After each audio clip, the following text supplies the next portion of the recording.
fall asleep to hilarious history. Iowa, Corn, Hogs, and Humbug by Mark Twain.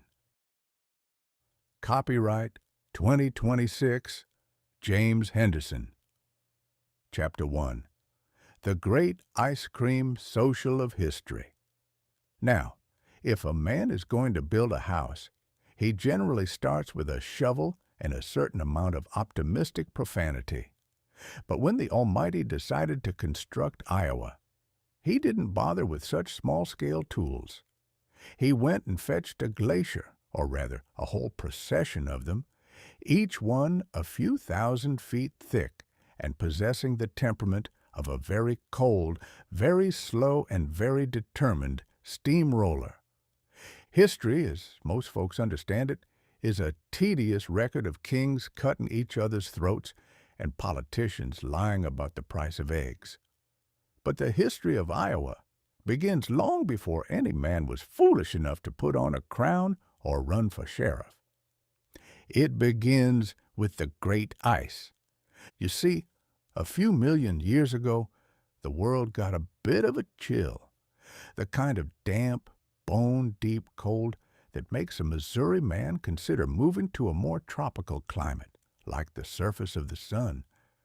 Great sheets of ice began to slide down from the north, moving with all the frantic, jittery haste of a glacier, which is to say about 6 inches a week if the wind was behind them.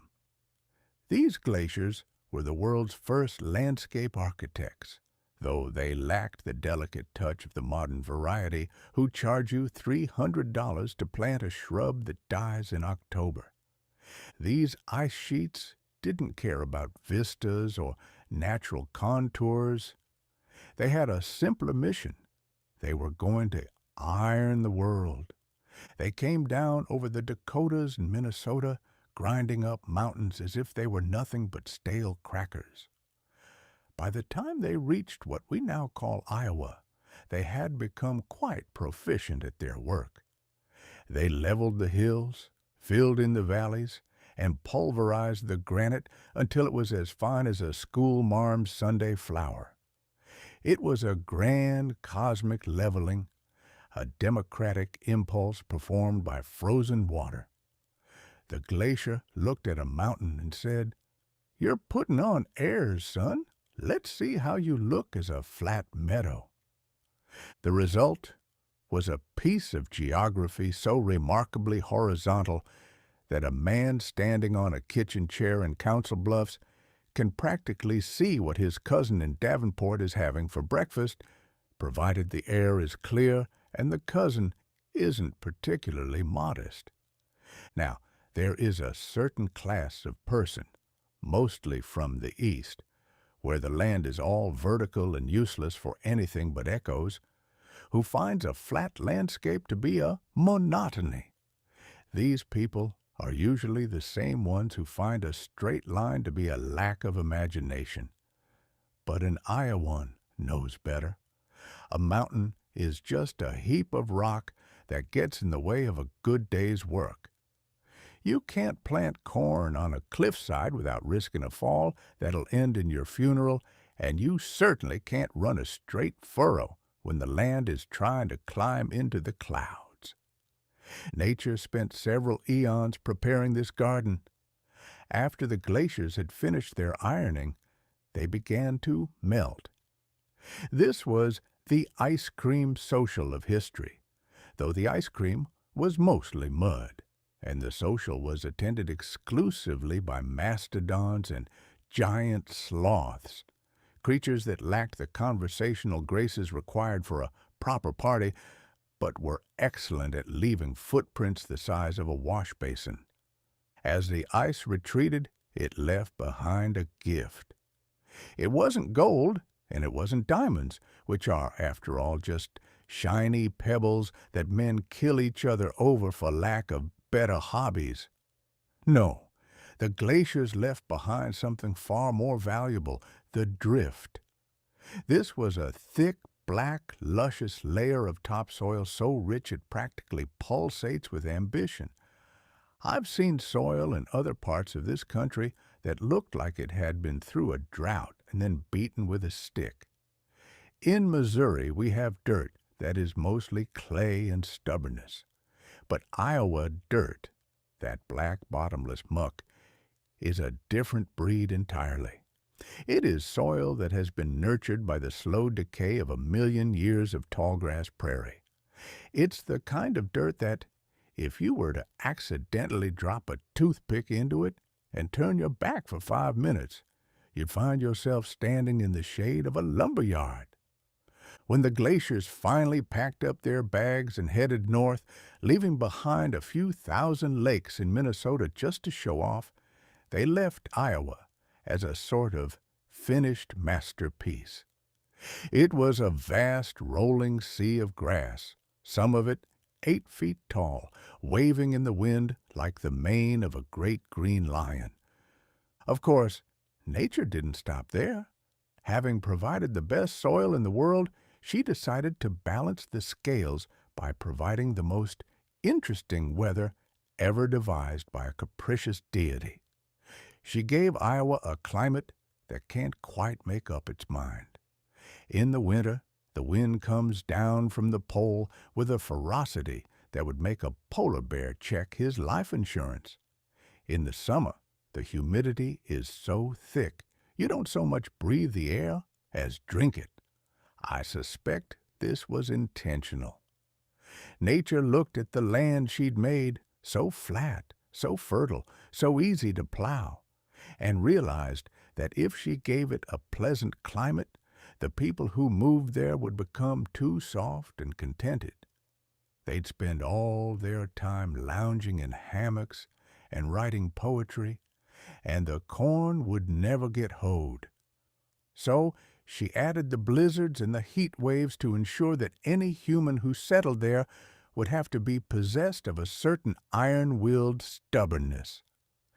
The glaciers gave Iowa its body, but the weather gave Iowa its character. For thousands of years this land sat there, growing taller and richer, waiting for someone to do something with it. The buffalo roamed through the grass, the hawks circled in the endless blue, and the soil just got blacker and more impatient. It was a giant silent bank account of fertility, accumulating interest for 10,000 years. And then, eventually, the humans arrived. First came the folks who knew how to live with the land without trying to own the sky. The ones who understood that you don't tame a prairie any more than you tame the ocean. But they were followed inevitably by the men with the maps and the titles and the surveyor's chains. These were the men who looked at 1,000,000 acres of ancient waving grass and thought, this would look much better if it were divided into neat little squares and taxed. But we're getting ahead of ourselves. For now, we should leave Iowa as it was at the end of Chapter 1, a fresh, flat, muddy miracle, recently vacated by the ice and smelling of damp earth and destiny. It was the world's greatest stage, and the curtains were about to go up. All it needed was a cast of characters who didn't mind a bit of mud on their boots and a lot of wind in their ears. And as anyone who has ever spent a Tuesday in Des Moines can tell you, the characters were on their way, and they were bringing their plows with them. Chapter 2. The First Tenants. Now, once the glaciers had finished their great cosmic landscaping project and headed back to the North Pole to boast about how flat they'd made everything, the land didn't just sit there in a vacuum. It began to fill up, but before the white man arrived with his surveyor's chains, his whiskey jugs, and his remarkable talent for inventing taxes, there were other folks who had already figured out that Iowa was the prime piece of real estate on the continent. These were the Ioway, the Sauk, and the Meskwaki. To hear a modern history book tell it, these people were roaming the land. a word historians use when they want to imply that nobody was actually using the place until a fellow in a powdered wig signed a deed. But they weren't roaming any more than a man roams through his own parlor. They knew every creek, every grove of bur oak, and every spot where the prairie grass grew thick enough to hide a horse. The singular notion of owning the dirt.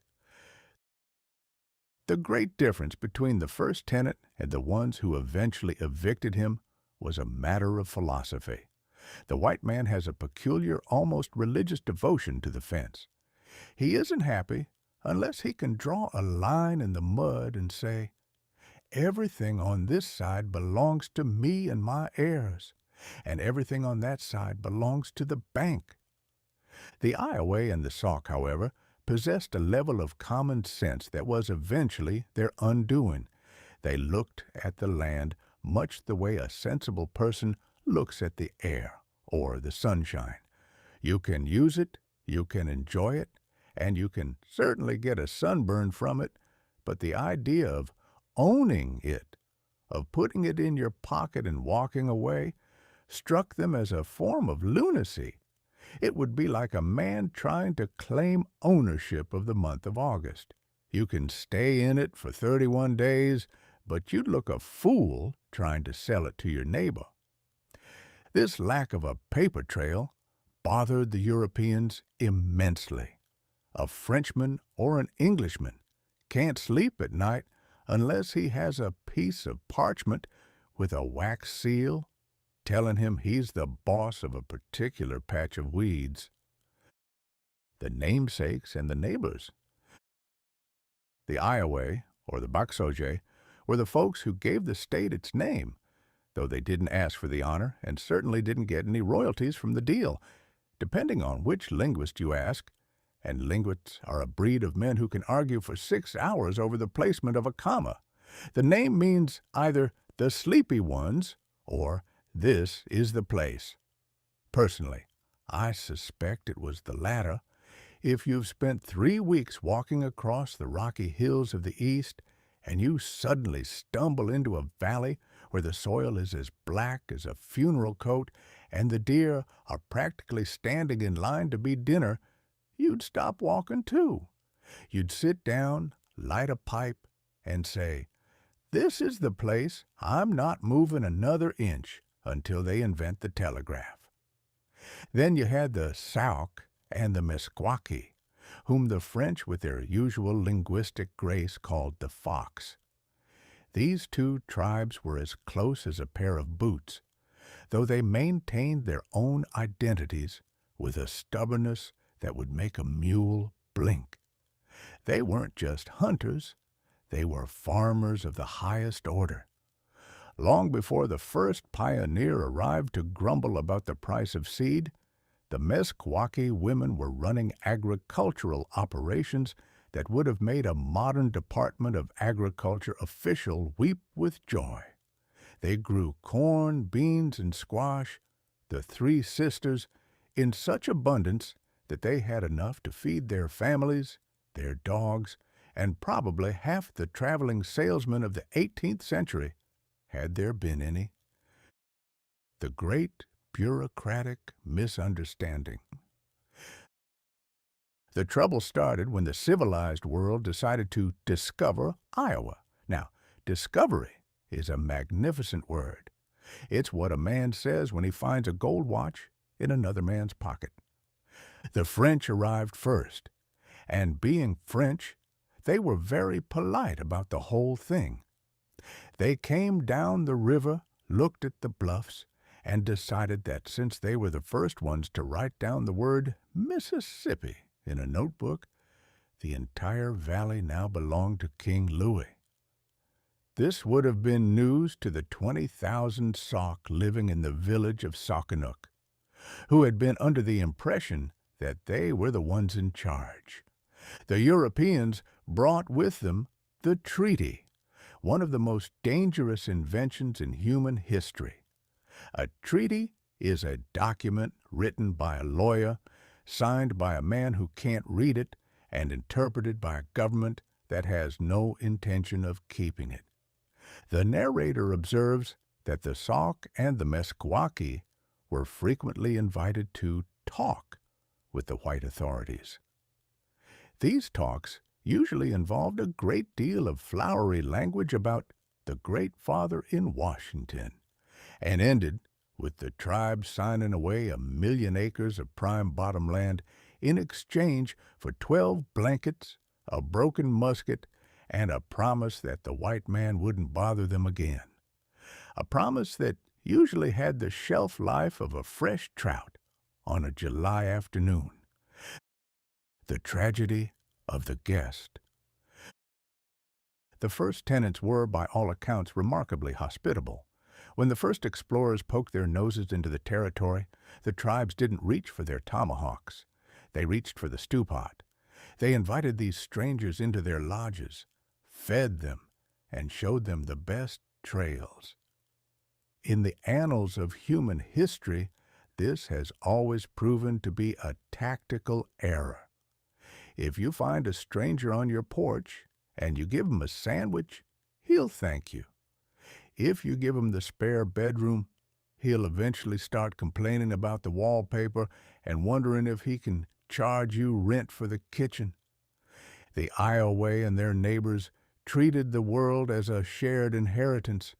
They moved with the seasons, following the buffalo in the summer and tucking into the protected river valleys in the winter. They didn't see the need to improve the land by chopping down every tree in sight and replacing them with a fence. To the European mind, this was waste. If you weren't actively destroying a forest or digging a hole, you weren't using the land. A vanishing act with assistance. By the time the 1800s rolled around, the writing was on the wall. Though, since it was written in English, the tenants couldn't yet see the fine print. The first tenants were beginning to realize that their landlord, a fellow called Manifest Destiny, was planning a major renovation, and their names weren't on the new lease. We shall eventually get to Black Hawk, a man who had the gall to believe that if you lived in a house for 70 years, you ought to be allowed to keep the key. But that is a story for a later, more somber hour. For now, we leave the prairie in that golden, hazy afternoon of its youth. The tall grass is still waving, the smoke is still rising from the Meskwaki lodges, and the only debt any man owes is to the earth itself. It was a fine, sensible way to live. Naturally, it couldn't be allowed to last. Civilization was coming, and it was bringing its lawyers with it. Chapter 3. Marquette and Joliet's Excellent Adventure. Now, while the first tenants were busy minding their own business, and the corn was growing with a quiet, persistent enthusiasm, there were some gentlemen up in Canada who were feeling a bit cramped. Canada is a fine place if you have a deep and abiding passion for snow and the company of beavers. But for a Frenchman of the 17th century, it lacked a certain je ne sais quoi, which is a fancy way of saying it lacked gold, silk, and a shortcut to China. In 1673, two fellows decided to paddle south to see if the rumors of a great river were true, or if the locals were just pulling their collective legs. These two were Father Jacques Marquette, a Jesuit priest with a soul full of piety and a body likely full of mosquito bites, and Louis Joliet, a fur trader who could probably find a profit in a pile of wet leaves. It was a classic pairing, the church and the commerce, traveling in two birch-bark canoes. One was looking for souls to save, and the other was looking for pelts to skin, which pretty much sums up the history of European exploration in a nutshell. The birch bark navy. Imagine, if you will, the sheer, unadulterated gall of it. 2 canoes, 5 boatmen, a bit of dried meat, and enough religious medals to sink a small raft, setting out to discover a river that was already being used by several thousand people as a primary thoroughfare. They paddled down the Wisconsin River, dodging sandbars and probably arguing about whose turn it was to portage the gear, until suddenly, on June 17th, they popped out into the Mississippi. Now, Marquette wrote in his journal that he felt a joy that I cannot express upon seeing the great river. That's the sort of thing a priest has to write. If I'd been there, my journal would have been more concerned with the fact that the river looked like a mile-wide ribbon of chocolate milk and possessed a current that didn't care a whit about the destination of a Frenchman's canoe. They looked to their right, and there she was, Iowa, or at least the bluffs of Iowa, looking down at them with a stony, disinterested silence. The ceremony of the invisible fence. The French had a delightful little habit whenever they found a new piece of scenery. They would hop out of their boats, stick a wooden cross in the mud, sing a hymn that the local squirrels found highly suspicious, and declare that everything the light touched belonged to King Louis XIV. King Louis at the time was sitting in a palace in Versailles, wearing a wig that weighed more than a Thanksgiving turkey, and wondering if his silk stockings were sufficiently shiny.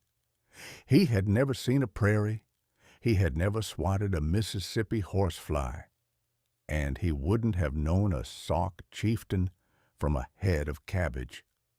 But according to the rules of the day, because 2 men in itchy wool clothes had floated past a bluff in a canoe, the king was now the landlord of everything from the riverbanks to the sunset.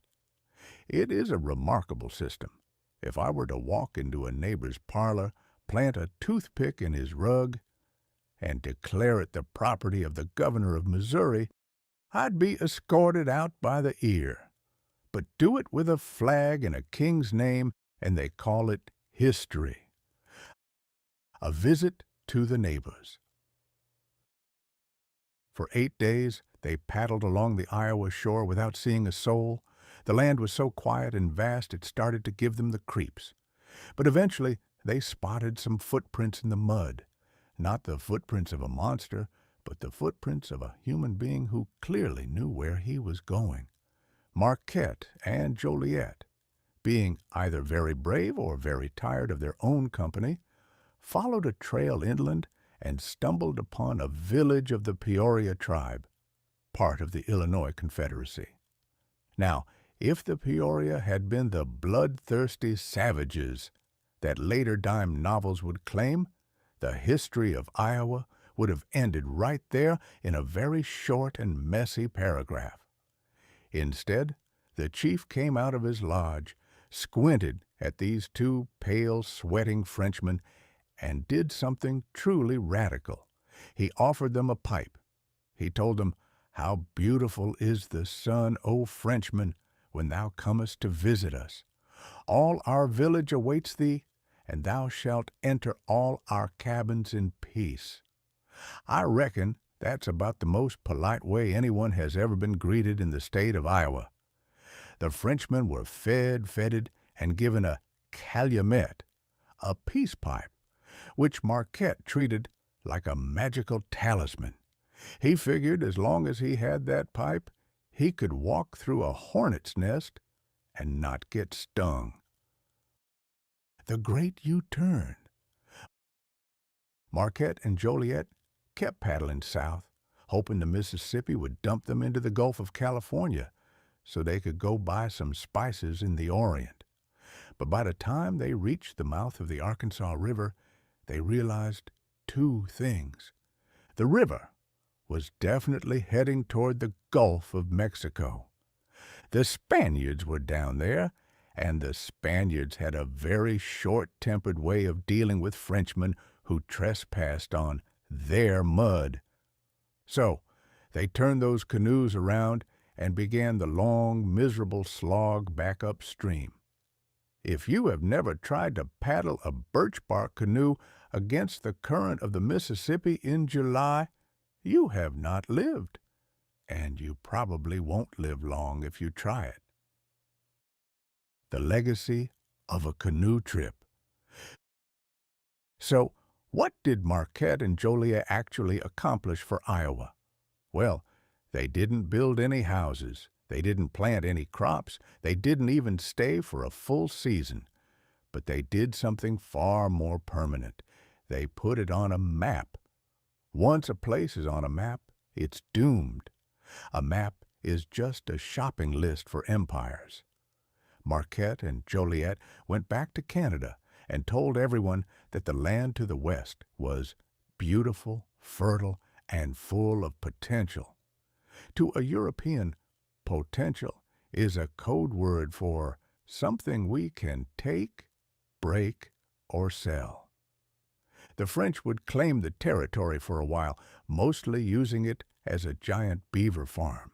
They named the rivers, they traded some beads, and they generally acted like they owned the place until they got into a spat with the British and realized they couldn't afford the upkeep. But for a brief window in 1673, Iowa was just a series of high green bluffs and a welcoming village, seen through the eyes of a priest who wanted to save the world and a trader who wanted to skin it. They left as quietly as they came, leaving nothing behind but a few crosses that would eventually rot and a story that would eventually grow. The French era was a whisper in the wind, a period of history where the land was still mostly itself, despite the king's wig and the explorer's map.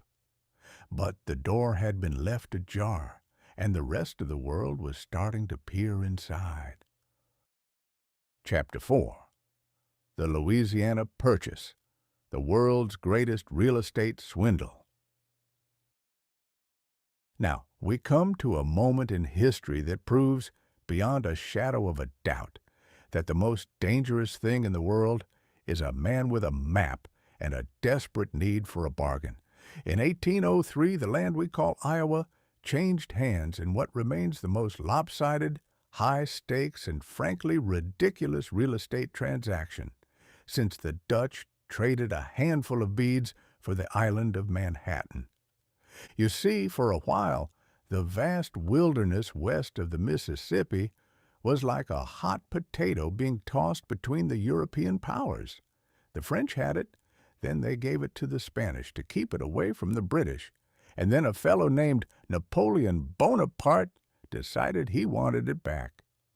Napoleon was a short, restless man with a hat too large for his head and an ambition too large for the continent of Europe. He had dreams of a grand American empire, but he eventually realized that trying to manage 1,000,000 square miles of Missouri mud and Iowa prairie from a palace in Paris was about as practical as trying to whistle Dixie while eating a dry cracker. He needed money for his wars, and he needed it yesterday. The accidental empire.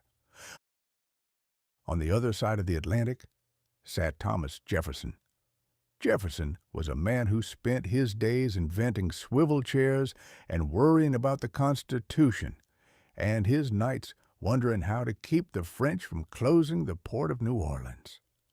Jefferson sent a couple of fellows, James Monroe and Robert Livingston, to Paris with instructions to buy New Orleans and maybe a bit of Florida for about $10 million.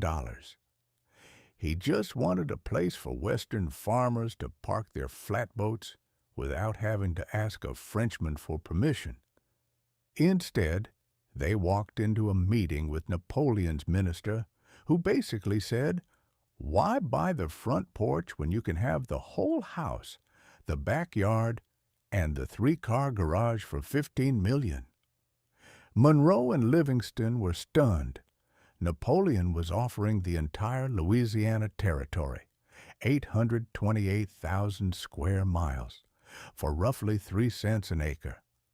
I have seen men spend more than that on a bad cigar or a hand of poker, and all they had to show for it the next morning was a cough and a headache. Here was a third of a continent being sold for the price of a few fancy dinners in Philadelphia. The constitutional pickle. Now, Thomas Jefferson was a strict constructionist. This is a political term for a man who believes that if the Constitution doesn't explicitly say you can do something, you'd better not even think about it. And the Constitution said absolutely nothing about a president going out and buying a vast, trackless wilderness on the national credit card. Jefferson paced the floor of the White House, sweating over the legalities. He felt like a man who had sworn off sweets but had just been offered a 5-pound chocolate cake for a nickel. In the end, his appetite for land won out over his love for the rules. He decided that the Constitution was more of a suggestion when it came to quadrupling the size of the country. He signed the papers, and just like that, Iowa became American. I have given England a maritime rival that will sooner or later humble her pride, Napoleon supposedly remarked. I reckon he mostly just wanted the cash to buy more cannons, but the result was the same.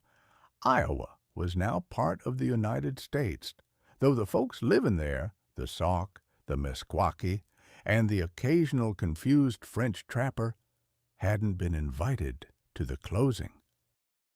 The "wait, what did we just buy" phase. The most charming part of the whole affair was that nobody in Washington actually knew what they had bought. They knew it was big, they knew it had a river on one side, and they suspected it went all the way to the mountains, but beyond that, it was a total mystery. For all Jefferson knew, Iowa was populated by 3-headed goats and mountains made of solid salt. It was the ultimate as-is sale, no inspections, no warranties, and certainly no money-back guarantee. In 1804, the transfer was finalized in a ceremony in St. Louis. They raised the French flag, lowered it, and then raised the stars and stripes. It is said that some of the locals wept, mostly because they knew that the Americans were coming, and the Americans were a people who brought with them an insatiable hunger for fences and a very complicated set of laws regarding the ownership of hogs. The surveyor's revenge?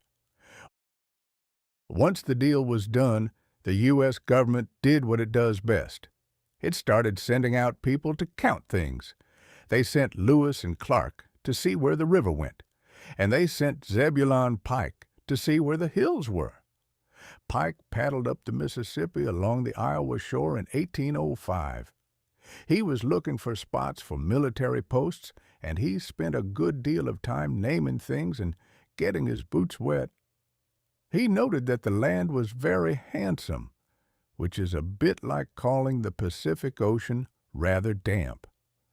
What the Louisiana Purchase really did was turn Iowa into a commodity. Before 1803, it was a home. After 1803, it was an asset.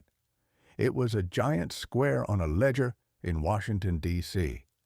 It was the Great West, a place where a man could go to reinvent himself, provided he didn't mind the mosquitoes and the fact that he was technically trespassing on land the government had bought from a Frenchman who never owned it in the first place. The moral of the story. The narrator observes that the Louisiana Purchase was the moment Iowa was civilized, at least on paper. We had gone from being a French whim to a Spanish afterthought, to an American bargain in the span of a single human lifetime, it taught the world a valuable lesson. If you are an emperor in debt, sell what you don't own.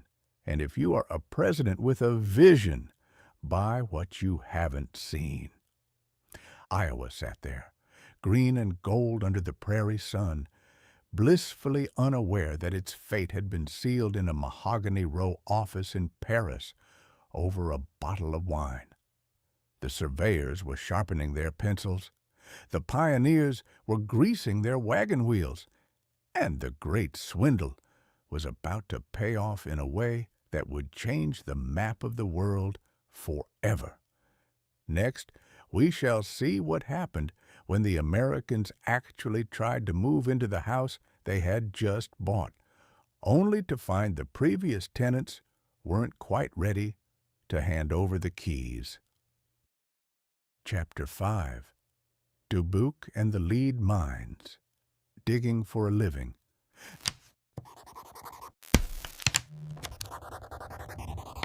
Hey, this is James, the actual human editor involved in this.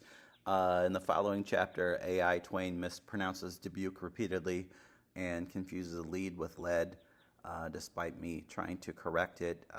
Every time I tried to correct it, it made it worse. So this is just the original file. Sorry about that. Thanks. Now, if you tell a man there is gold in a hill, he will sprout wings and fly to it, losing his boots and his religion along the way. But if you tell him there is lead, he'll generally give you a look of profound disappointment and go back to his nap. Lead is a dull, heavy, uninspired sort of metal. You can't make a crown out of it without giving the king a permanent headache, and it lacks the luster necessary to tempt a woman into a questionable marriage. However, in the late 18th century, lead had one redeeming quality that made it more valuable than poetry and nearly as sought after as whiskey. It was remarkably good at putting holes in people. In an age when the primary method of settling a political disagreement involved a musket and a steady hand, lead was the currency of the frontier. And it just so happened that the bluffs of northeast Iowa were stuffed with the stuff, like raisins in a particularly stony pudding. The arrival of the charming Frenchman. Enter Julien Dubuque. Now, Dubuque was a Frenchman from Canada who possessed that peculiar Gallic quality of being able to charm the bark off a hickory tree. He arrived in the 1780s, long before the U.S. government had even finished reading the owner's manual for the continent. Dubuque didn't come with an army, and he didn't come with a warrant. He came with a smile and a very flexible approach to the concept of ownership. He settled near the village of the Meskwaki, who had been scratching at the surface of these lead mines for years. The Meskwaki were a sensible people. They used the lead to trade with the French for things they actually wanted, like kettles, knives, and the occasional shiny button. They knew where the lead was, but they weren't particularly interested in spending their entire lives in a dark hole in the ground. They had better things to do, like enjoying the sunshine and not being buried alive.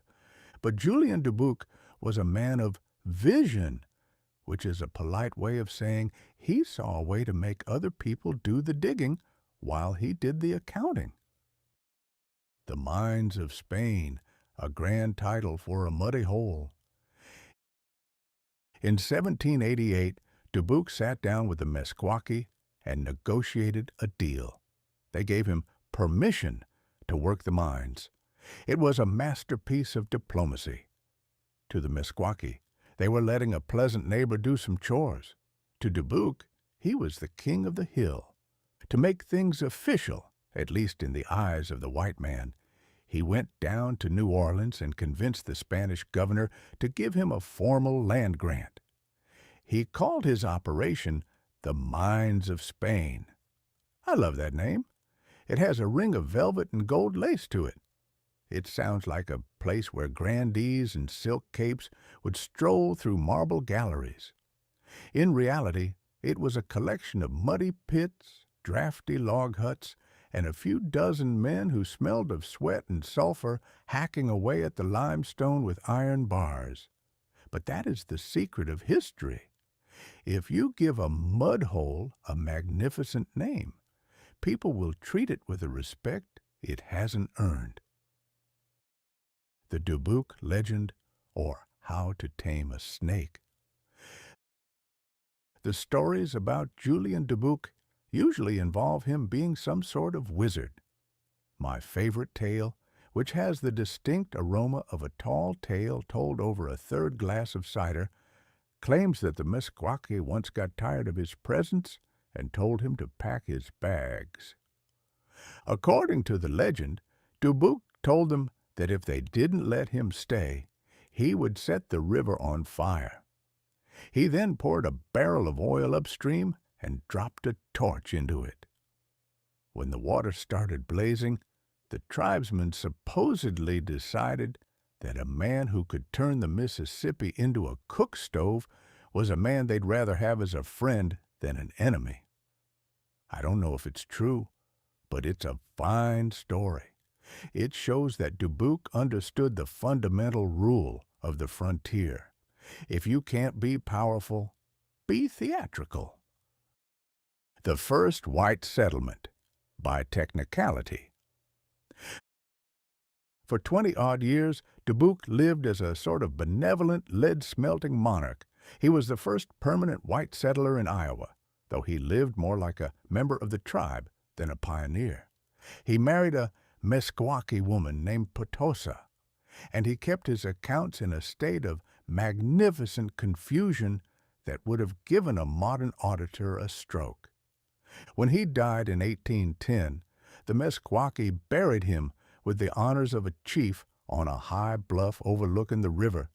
They even built a stone monument over him. They genuinely liked the man. He was, after all, a fellow who paid his debts mostly and didn't try to fence in the whole world, just the parts with lead in them. The scramble for the grave. The moment Dubuque was cold in the ground, however, the civilized world showed its true face. The creditors in St. Louis, men who wouldn't know a lead mine from a gopher hole, started waving papers and claiming they owned the mines of Spain. The Meskwaki, showing a refreshingly direct approach to property law, simply moved back into the mines and told the creditors to stay on their own side of the river. For 20 years, they held the line. They figured that their agreement was with Julian, not with a bunch of ink-stained speculators in Missouri. But you can only hold back progress for so long. Progress in this case was a tide of hungry miners who had heard that there was wealth to be had in the Iowa bluffs. By the 1830s, the lead fever had taken hold. Men were crossing the river in the dead of night, dodging patrols and risking their scalps just for the chance to dig a hole and hope for the best. The moral of the lead mine. The lead mines of Dubuque were the first hint of what Iowa was going to become. It wasn't about the beauty of the prairie or the majesty of the river. It was about extraction. The narrator observes that Dubuque was a transition species, half trader, half conqueror, and entirely a charmer. He proved that the Iowa soil was wealthy, not just on top, but underneath as well. He left behind a city that bears his name and a legacy of digging that continues to this day, though now we mostly dig for fiber optic cables and tax loopholes instead of lead ore. Dubuque's mines of Spain eventually became just another part of the United States, but for a few decades it was a weird, wild kingdom of its own, a place where a Frenchman could be a chief, a river could supposedly burn, and a dull gray metal could make the world go round. Chapter 6. The Boundary War of Honey and Hogs. Man is a creature of many delusions, but perhaps his grandest is the belief that a line drawn on a piece of paper can actually exist in the woods. To a surveyor, a border is a sacred, unchangeable truth calculated by the stars and etched in the mind of God. To a hog, however, a border is merely a suggestion, and usually a poor one at that. In 1839, the state of Missouri and the territory of Iowa nearly went to war over just such a line. It remains one of the most magnificent displays of human pig-headedness in the history of the Republic, a conflict where the primary casualties were 3 beehives and several gallons of perfectly good whiskey. The geometry of grudges. The trouble began with a fellow named Sullivan. Back in 1816, Sullivan was sent out to draw the northern line of Missouri. He was likely a well-meaning man, but he suffered from the common surveyor's ailment of being unable to walk in a straight line while surrounded by mosquitoes and thickets. His line drifted a bit to the north, like a drunkard trying to find his front door in the dark. Missouri, being a state and therefore full of its own importance, decided that Sullivan's line was the gospel. Iowa, being a territory and having the scrappy temperament of a younger brother, pointed out that the line should have been straight as a string. The result was a disputed strip of land about 10 miles wide, a no-man's land that was suddenly very popular because nobody knew who to pay taxes to. If there is one thing a human being hates more than a mosquito, it is a tax collector. For a few years, the settlers in this strip lived in a state of tax-free bliss, telling the Missouri collector they lived in Iowa and telling the Iowa collector they lived in Missouri. It was a beautiful arrangement. Naturally, the politicians had to ruin it. The tax collector's plight. In the autumn of 1839, a Missouri sheriff from Clark County decided he'd had enough of this geographical shell game. He rode into the disputed territory to collect taxes. He was met by a group of Iowans who informed him, with the kind of polite firmness usually reserved for a man holding a pitchfork, that he was trespassing. When the sheriff persisted, the Iowans didn't shoot him. They arrested him. They hauled him off to a jail in Muscatine, which I reckon is a far more civilized way to treat a tax collector than the usual method of tar and feathers, though perhaps less satisfying for the spectators. This arrest sent the governor of Missouri, Lilburn Boggs, into a towering rage. Boggs was a man who enjoyed a good conflict, having already spent much of his time trying to run the Mormons out of his state. He called out the Missouri militia, some 2,000 men, and told them to head north to vindicate the sovereignty of the state. The honey tree atrocity. While the armies were being summoned, the war claimed its first and only victims. A Missourian feeling particularly patriotic, or perhaps just hungry, crossed into the disputed strip and chopped down 3 honey trees to settle a debt. Now, on the frontier, a honey tree is not just a tree. It is a pantry, a bank account, and a source of the only sweetness in a very bitter life. To an Iowan, this wasn't just trespassing. It was a war crime. The cry went up across the territory, "The Missourians are stealing our bees." Governor Robert Lucas of Iowa, a man with a face like a hatchet and a temperament to match, called out the Iowa militia. He didn't have much of an army, but he had a lot of angry farmers. The most ridiculous army ever assembled, the mobilization of the Iowa militia was a spectacle that would have made a professional soldier weep or laugh himself into a fit. These men didn't have uniforms. They didn't have standard-issue rifles. They showed up in buckskins, linsey-woolsey, and coonskin caps. Their weaponry was even more creative. One company was reported to have marched with 3 ancient muskets that hadn't been fired since the War of 1812, a collection of rusty broadswords, a sausage stuffer, carried with great solemnity, a sheet-iron sword about 6 feet long, fashioned by a local blacksmith who had a better sense of humor than he did of metallurgy, a carving knife tied to the end of a long pole. They were short on ammunition, but they were remarkably well supplied with whiskey. One account claims the Iowa Army had about 5 gallons of whiskey for every man, which meant that by the time they reached the border, they weren't entirely sure which way they were supposed to point the sausage stuffer. The war that wasn't. The two armies faced each other across the Des Moines River in the dead of winter. It was freezing cold, the wind was howling, and the glory of war was starting to look a lot like a very expensive way to catch a chest cold. The Missourians, realizing that their own Governor Boggs hadn't bothered to send them any food or blankets, began to lose their martial spirit.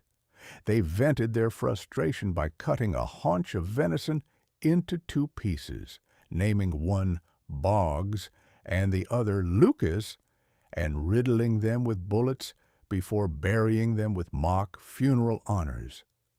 It is the only recorded instance of an army executing its own commanders in effigy for the crime of making them stand in the snow. A committee of sensible men from both sides eventually met and decided that dying for a beehive was a poor way to spend a Saturday. They agreed to send the whole mess to the lawyers. The Supreme Court steps in. The Honey War ended not with a bang, but with a legal brief. The dispute dragged on until 1849, when the U.S. Supreme Court finally ruled in favor of Iowa. They decided that the Sullivan Line was indeed the correct one, and Missouri had to pack up its tax books and go home.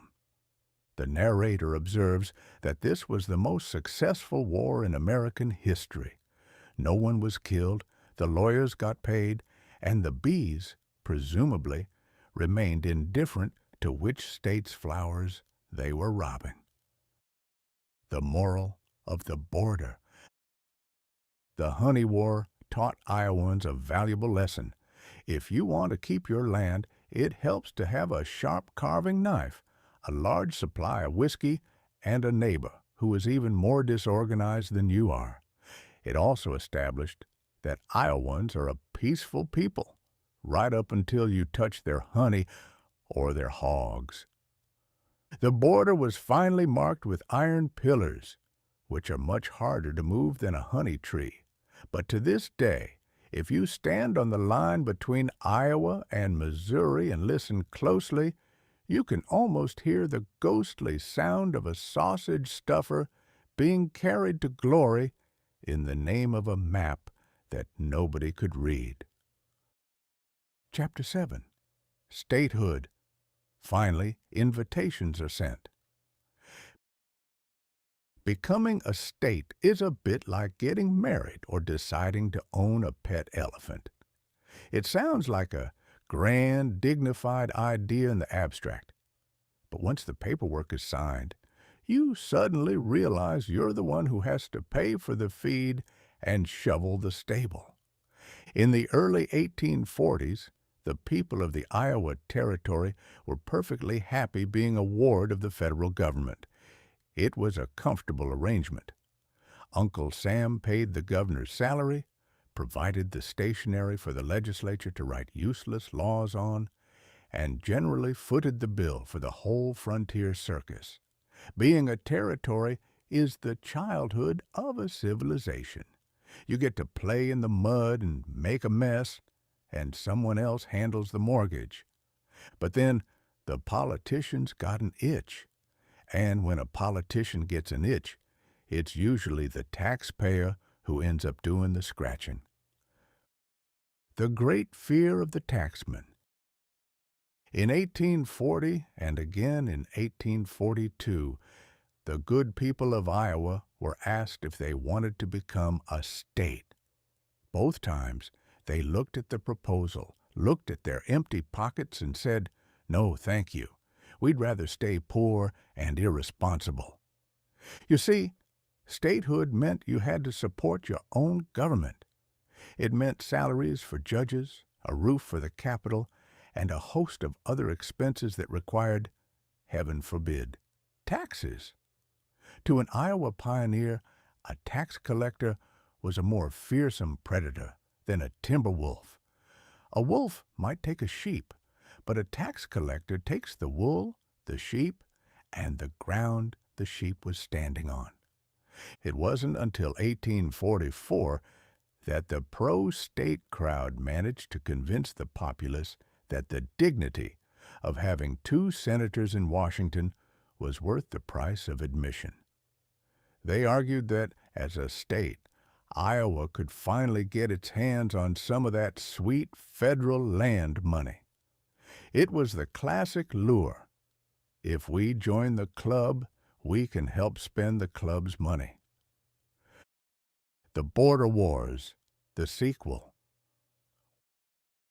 Once the Iowans decided they wanted to be a state, they had to decide what shape that state should be. This led to a grand wrestling match in Washington, D.C. The folks in Congress had a very peculiar idea for Iowa. They wanted it to be a long, narrow strip of land stretching from the Mississippi to the Missouri, but cut off at the top, essentially making Iowa a tall, skinny chimney of a state. They wanted to save room to make more states out of the leftovers, like a tailor trying to get 3 vests out of a scrap of silk. The Iowans, however, were having none of it. They wanted the Lucas boundaries, the wide, sturdy, rectangular shape we know today. They wanted the whole prairie, from the big river on the east to the big river on the west. A local politician remarked that the congressional borders would turn Iowa into a merest shadow of a state. The debate was so fierce that the Iowans actually voted against statehood again in 1845, just to spite Congress for trying to trim their edges. It is a rare thing for a people to refuse to be a state because the map isn't pretty enough, but Iowans have always been particular about their acreage. 1846, the 29th star. Eventually, Congress blinked. They realized that if they didn't let Iowa in with its preferred waistline, the Iowans might just stay a territory forever and keep sending the bill for the light bulbs to Washington. On December 28, 1846, President James K. Polk, a man who looked as though he had never smiled in his life and wasn't about to start now, signed the bill. Iowa was officially the 29th state of the Union. There was no grand celebration, no fireworks that could be seen from space. Most Iowans were too busy trying to keep their livestock from freezing to death in a blizzard to notice that they were suddenly sovereign. In Iowa City, which was then the capital, there was a bit of a stir, but mostly life went on. A man still had to plow, a woman still had to bake, and the mud was still 3 feet deep in the spring.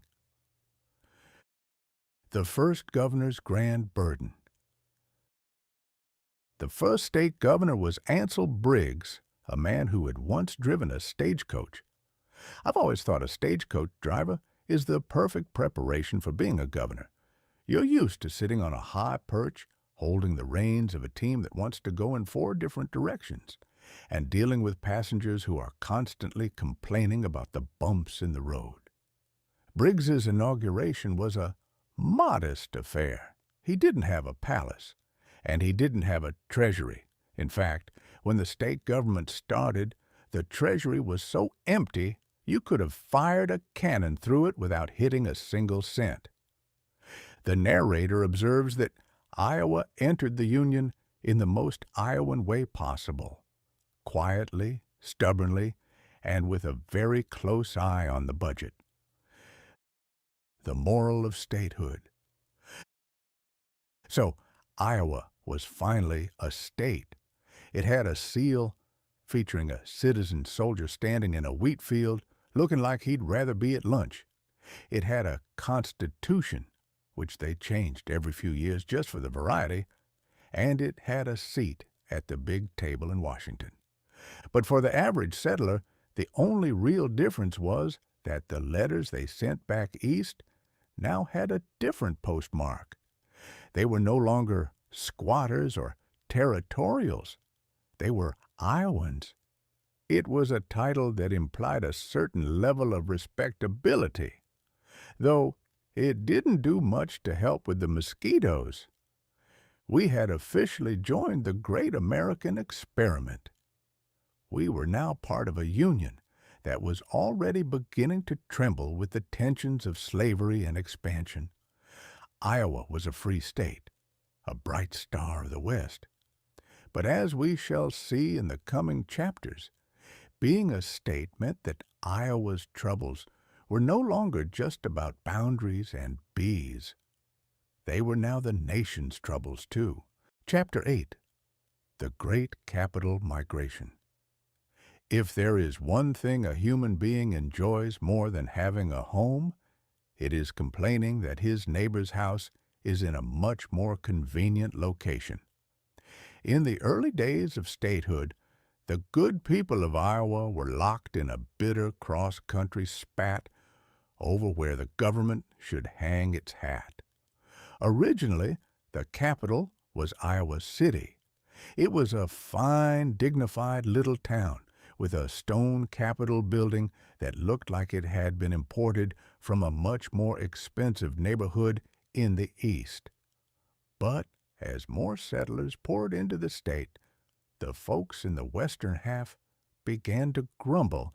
They looked at the map and realized that traveling to Iowa City to talk to a legislator was a journey that required a sturdy horse, a reliable compass, and a will to live that most men simply didn't possess in the middle of a muddy April.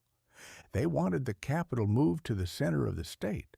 They argued that a government should be like a belly button right in the middle of the body, even if it doesn't actually do much other than collect lint.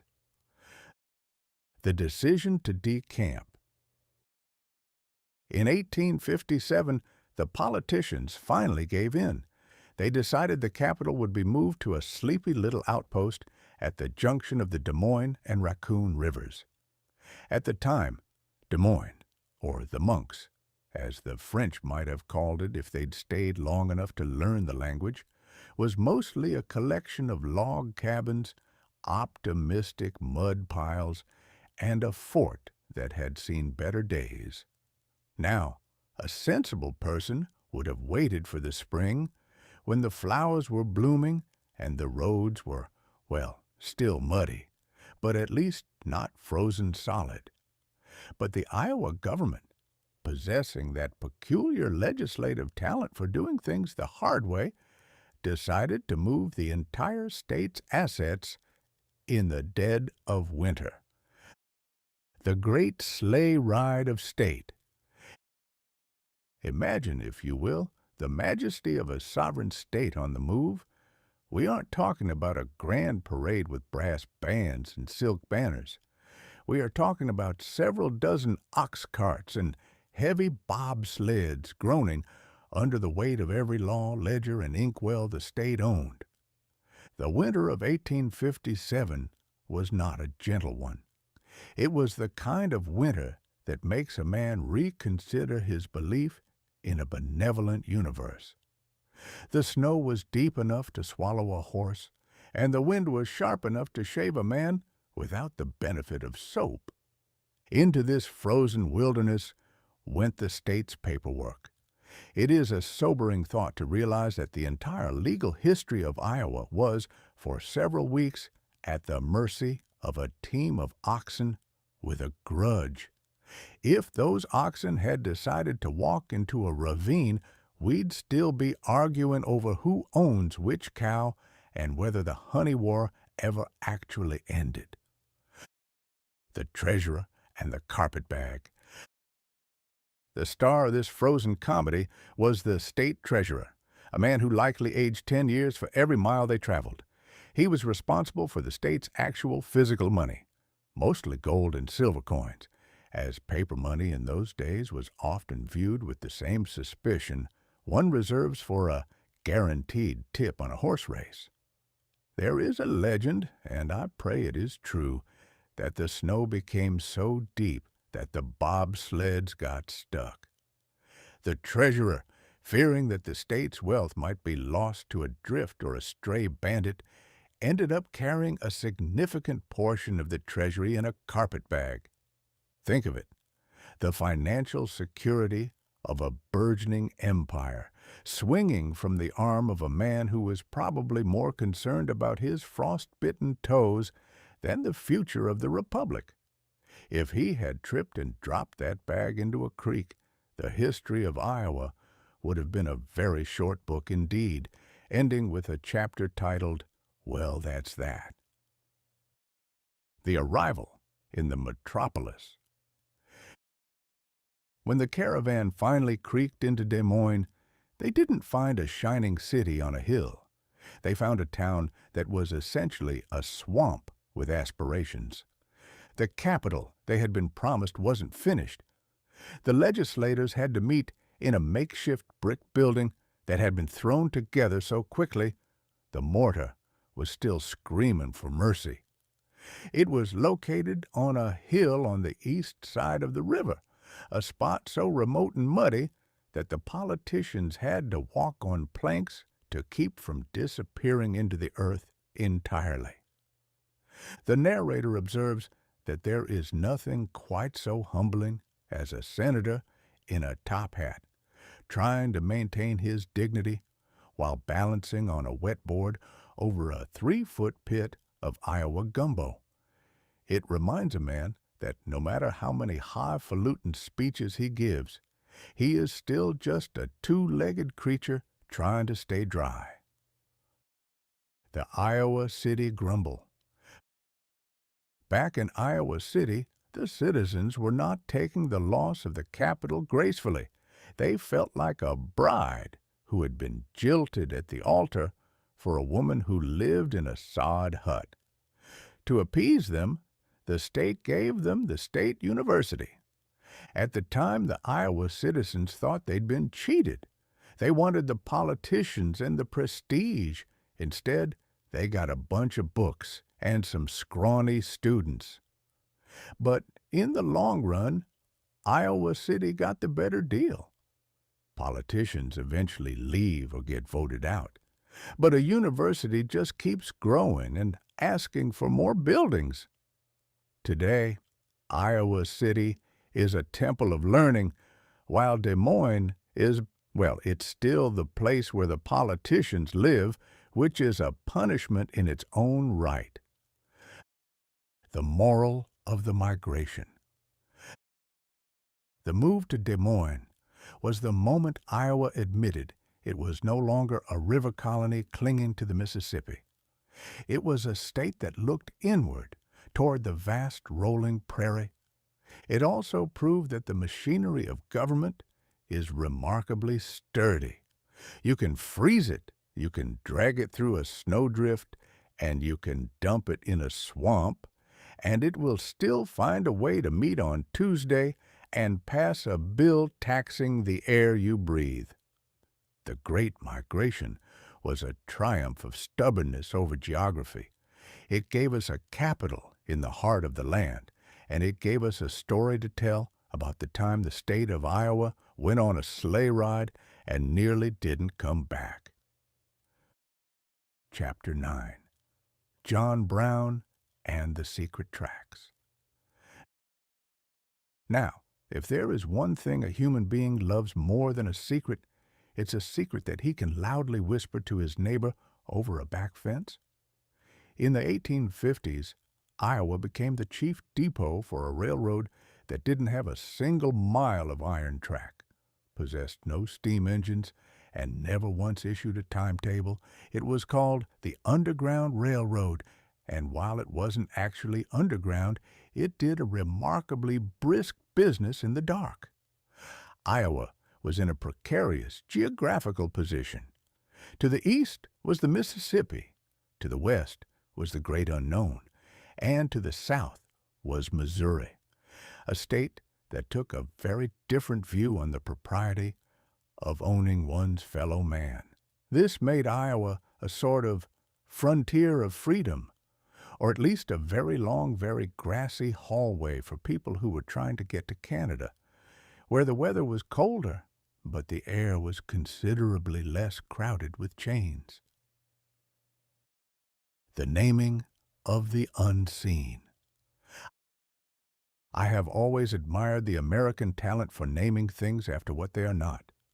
We call a swamp Magnolia Gardens, and a dusty crossroad Golden City. So naturally, we called a network of sympathetic farmhouses and hidden haylofts a railroad. The conductors were farmers, preachers, and Quakers, people who possessed a quiet, terrifying brand of righteousness. A Quaker, you see, is a person who will refuse to lift a hand in anger, but will happily lie to a federal marshal with a face so serene and truthful that the marshal feels ashamed for even asking the question.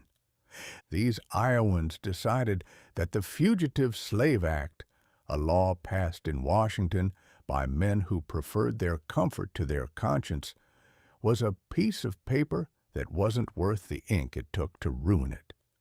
The law said a citizen must help catch a runaway slave. The Iowans said they would be delighted to help, provided they could find one, but, and here they'd look puzzled, they hadn't seen a soul all day but the cows. The towns of the zealots. There were certain spots in Iowa where the air was particularly thick with abolitionism. Take Tabor, for instance, down in the southwest corner. Tabor was settled by folks from Ohio, who thought that anyone who didn't spend at least 4 hours a day worrying about the state of the world's soul was a slacker. Then there was Grinnell. J.B. Grinnell, the man who founded the town, was the fellow Horace Greeley was talking to when he said, "Go west, young man." Grinnell went west, found a patch of prairie, and built a town where the two things you were guaranteed to find were a sermon and a hidden cellar. If a slave catcher walked into Grinnell, he was about as welcome as a skunk at a garden party, and usually left with the same amount of dignity. The entry of the Old Man of Sorrows. But the real star of this chapter, the man who turned a quiet moral protest into a thundering, wild-eyed crusade, was John Brown. Now, John Brown was not a man of half measures. He was a man who believed that the Lord had personally appointed him to be a one-man wrecking crew for the institution of slavery. He had a beard that looked like it was woven out of lightning, and a pair of eyes that could burn a hole through a cast-iron stove. He spent a good deal of time in Iowa, particularly in Tabor, and a little settlement called Springdale. To John Brown, Iowa was a staging ground. He used it to store Beecher's Bibles, which were actually Sharp's rifles packed in crates marked Bibles, because, as he noted, there was more moral power in a .52 caliber bullet than in 100 tracks when dealing with a slave trader. The Springdale Winter. In the winter of 1857 to 58, Brown and his band of mighty men hunkered down in Springdale, a Quaker community near Iowa City. It was a peculiar sight, a house full of young men practicing military drills with wooden swords in the daytime and debating theology with the local Quakers at night.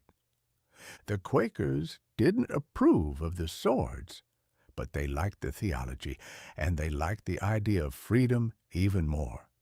They fed Brown's men, mended their clothes, and looked the other way when they cleaned their rifles.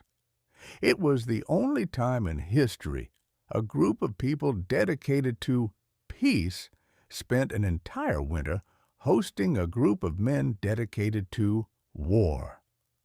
The narrator observes that John Brown was the kind of man who makes everyone around him uncomfortable because he actually believes what he says. Most people use their principles like Sunday clothes. They put them on for show and take them off when they want to get comfortable. John Brown wore his principles like his skin. He couldn't take them off without bleeding. The last trip through the grass. In early 1859, Brown made his final trek across Iowa. He had liberated 11 enslaved people from Missouri in a daring raid that had the Southern governors screaming for his head. He led them across the entire state of Iowa in the dead of winter, moving from farmhouse to farmhouse. When they reached Grinnell, J.B. Grinnell himself put them up in his parlor. When they reached Davenport, they were spirited across the river. Brown was a marked man with a price on his head, but in Iowa, he was a hero. People cheered him in the streets, and the local authorities seemed to develop a sudden and convenient case of total blindness whenever he walked past. A few months later, John Brown went to Harper's Ferry, tried to start a revolution, and ended up at the end of a rope. The moral of the secret track. The narrator reflects that John Brown's body may have started moldering in the grave, but he left Iowa in a state of high agitation. The secret tracks were no longer a secret.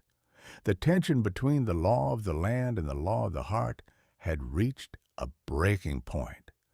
Iowa had proven that it wasn't just a place of corn and lead mines. It was a place of ideas. We had shown that we were willing to break a bad law to protect a good person. It was a dangerous, exhilarating time, the kind of time that precedes a great storm. The storm was coming, and it wouldn't be long before the secret tracks were replaced by the bloody footprints of 1,000 regiments. Chapter 10. The Graybeards Go to War. When the Civil War finally broke out in 1861, it didn't arrive with a polite knock or a formal invitation. It arrived like a barn fire in a high wind. Now, you might think a state as young as Iowa, a mere 15-year-old stripling of a commonwealth, would have had the sense to sit quietly in the corner and let the older, more experienced states like Virginia and Massachusetts bash each other's brains out. But Iowa has never been a sit-in-the-corner kind of place.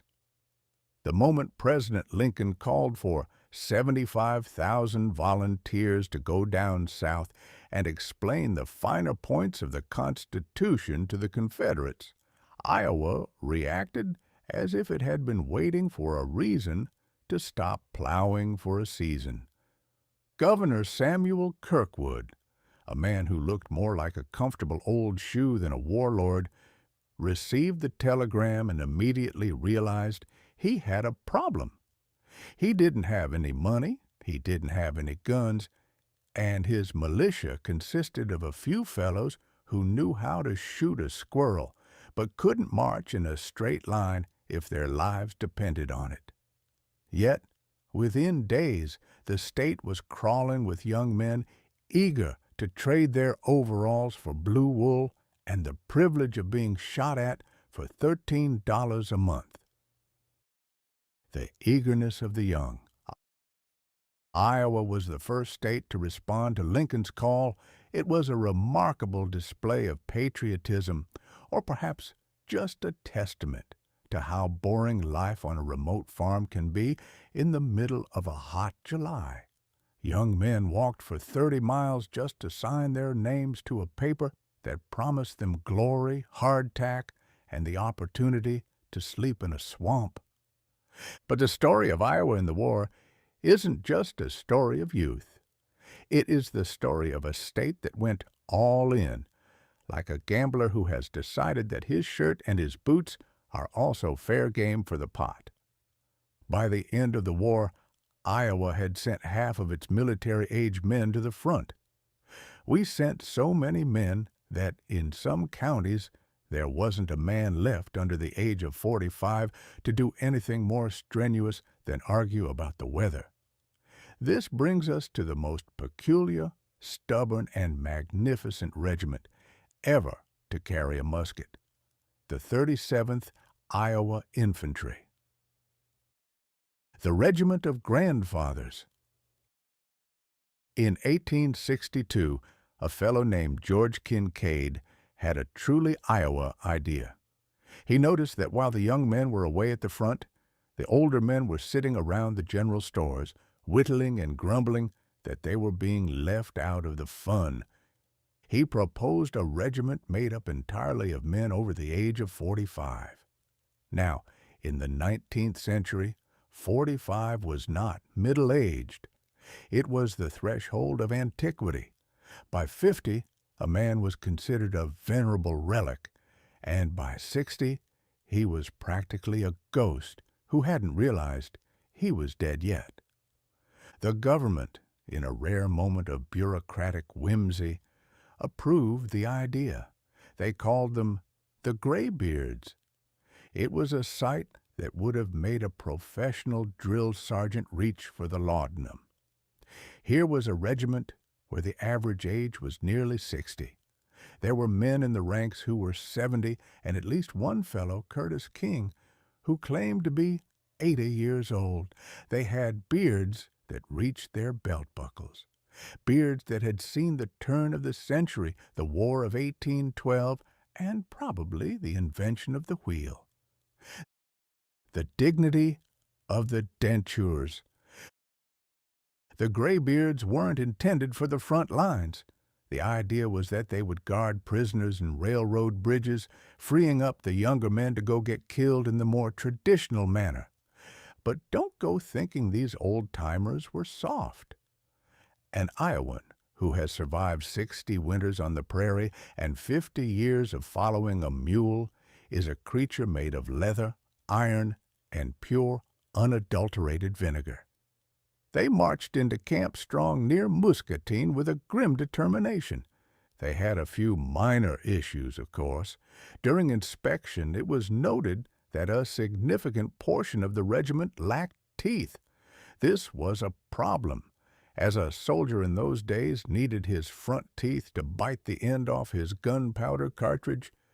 The Graybeards' solution was simple. They'd either find a man in the squad who still had his grinders to do the biting for them, or they'd just use a pocket knife and a bit of colorful profanity.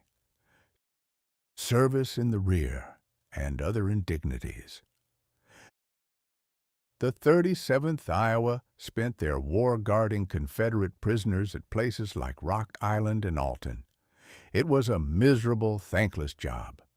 They spent their days watching young rebels who were half their age and twice as fast, and their nights fighting off the rheumatism that comes from standing on a drafty parapet in a freezing rain.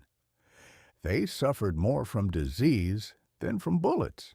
In the Civil War, the Great Reaper was usually a dirty water bucket or a mosquito, not a cannonball.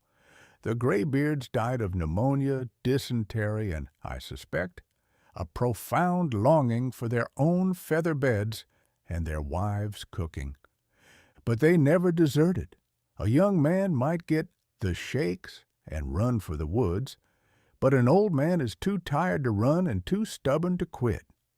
They stayed at their posts until the war was over, proving that a man is never too old to serve his country, provided his country doesn't mind a bit of wheezing in the ranks. The cost of thoroughness. While the graybeards were guarding bridges, the rest of Iowa's regiments were busy becoming the Iron Men of the Western Theater. Iowans fought at Shiloh, Vicksburg, and Lookout Mountain. They were known for being thorough. When an Iowa regiment was told to take a hill, they didn't just take it. They usually stayed there until someone told them they could leave, even if the hill was being actively disassembled by enemy artillery. At the Battle of Shiloh, the sunken road became a graveyard for Iowa boys. They held the center of the line against a storm of lead that was so thick it was said you could have held out a hat and caught a pound of Minier balls in a minute. The narrator observes that war is a great waste of everything that is good in a man, his strength, his kindness, and his future. But if a war must be fought, there is no one you'd rather have standing next to you than an Iowan. He won't give you much in the way of conversation, and he'll complain about the quality of the coffee until your ears bleed, but he will not move an inch until the job is done. The homecoming. When the war ended in 1865, the survivors came home. They didn't come home to ticker-tape parades or statues. That came later. They came home to the harvest. They put their rifles over the mantel, took off their blue coats, and went back to the fields. Iowa had paid a higher price per capita than almost any other state in the Union. Thousands of young men were buried in Southern soil, and thousands more came back with empty sleeves or spirits that would never quite settle. Even the graybeards went back to their rocking chairs, though I imagine they whittled with a bit more authority after that. They had proven that Iowa was no longer a new state. It was a state that had been baptized in fire. The moral of the graybeard. The Civil War changed Iowa from a collection of pioneers into a community of veterans. It gave the state a sense of shared sacrifice and a permanent seat at the national table. The narrator reflects that there is something profoundly Iowa about the Graybeard Regiment. It is the belief that duty doesn't have an expiration date.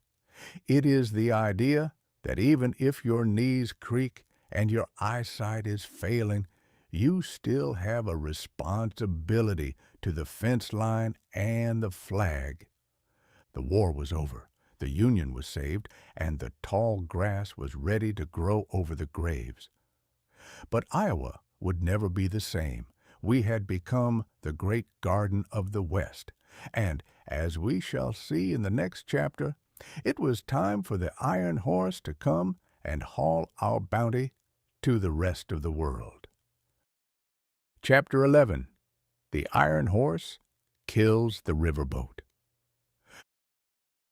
For a long time, the Mississippi River was the undisputed monarch of the West, and Iowa was its favorite porch. A steamboat in those days was a sight to stir the soul of even the most hardened tax assessor.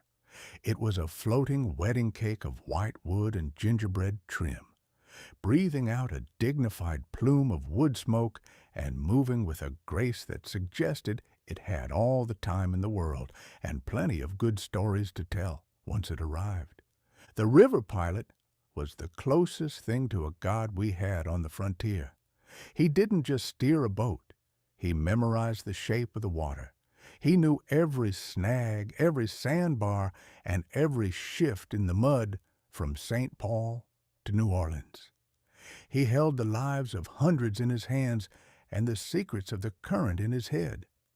In those days, a journey was an event, a slow, majestic unfolding of the world where a man could sit on a deck, light a cigar, and actually watched the state of Iowa go by without feeling like he was being fired out of a cannon. But then came the iron horse, and with it the death of the gentlemanly age of travel. The great murder at Davenport. If you want to find the exact spot where the riverboat was assassinated, you have to go to Davenport. In 1856, the railroad did the unthinkable. It built a bridge across the Mississippi. Now, to a riverman, a bridge is not a marvel of engineering. It is a personal insult. It is a fence across the highway of the Almighty. The steamboat captains looked at that bridge, the Rock Island Bridge, and saw a guillotine waiting for their smokestacks. They argued that the river was meant to be free, and that God had never intended for a man to cross the Mississippi without getting his feet wet or paying a ferryman. The tension finally snapped when a boat called the Effie Afton accidentally slammed into the bridge pier just 2 weeks after it opened. The boat burst into flames, the bridge caught fire, and the whole mess ended up in court. The riverboats hired the best lawyers money could buy. The railroad, however, hired a lanky, joke-telling lawyer from Illinois named Abraham Lincoln. Lincoln stood up and basically told the jury that a man has as much right to cross a river as he does to go down it. He won the case, of course, and in doing so, he signed the death warrant for the era of the paddle wheel. Even Honest Abe wasn't above helping a giant corporation flatten the romance of the world in the name of a buck. The soot-choked reality of progress. The railroad didn't glide, it shrieked, it didn't breathe, it belched. A train is a creature made of cold iron and hot grease, and it treats the landscape not as a wonder to be beheld, but as an obstacle to be overcome. The narrator observes that the railroad brought progress, which is a word we use to describe the process of making ourselves miserable in new and expensive ways. Before the railroad, an Iowan lived by the sun and the seasons. If the river was low, you waited. If the mud was deep, you stayed home. There was a certain peace in knowing that you weren't the boss of the world. But the iron horse brought the schedule. Suddenly, a man had to be at the station at 10:14 a.m. sharp, or the world would leave without him. It made everyone 20 minutes faster and twice as grumpy. It introduced the concept of the hurry, a disease that has since infected the entire human race. I have seen a man run a mile to catch a train, nearly burst his heart in the process, and then spend the next hour sitting in a soot-filled car doing absolutely nothing but staring at his watch. This is what we call efficiency. The death of the river town. The arrival of the tracks changed the very map of Iowa's soul. For decades, the power lived in the river towns, Dubuque, Keokuk, Muscatine, Burlington. If you wanted to be anyone, you had to be near the water, but the railroad didn't care about the water. It could go anywhere it could lay a piece of iron. Towns that had been nothing but a collection of gopher holes and hope suddenly became hubs because a surveyor decided to run a line through them. Meanwhile, the once proud river ports began to take on a dusty, forgotten look. The grand hotels where the pilots used to swagger were now occupied by traveling salesmen with cheap suitcases and bad breath. The railroad turned Iowa from a river state into a land state. It opened up the interior, true enough, but it did so by turning the prairie into a giant machine for moving grain. The farmer no longer looked to the levee to see if the boat was coming. He looked to the horizon to see the black smoke of the freight train that would carry his corn to Chicago. and he grumbled the whole time about the freight rates, which were set by men in New York who had never seen a cornstalk in their lives. The moral of the iron horse.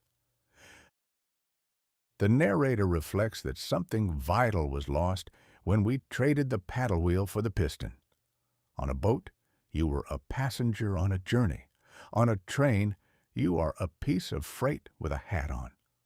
The railroad made Iowa rich, but it also made it frantic. It brought us the telegraph, which allowed us to hear bad news from 300 miles away in an instant, rather than waiting 3 days for it to arrive by mail, when we might have been in a better mood to handle it. The great progress had arrived, and it was loud, dirty, and unstoppable.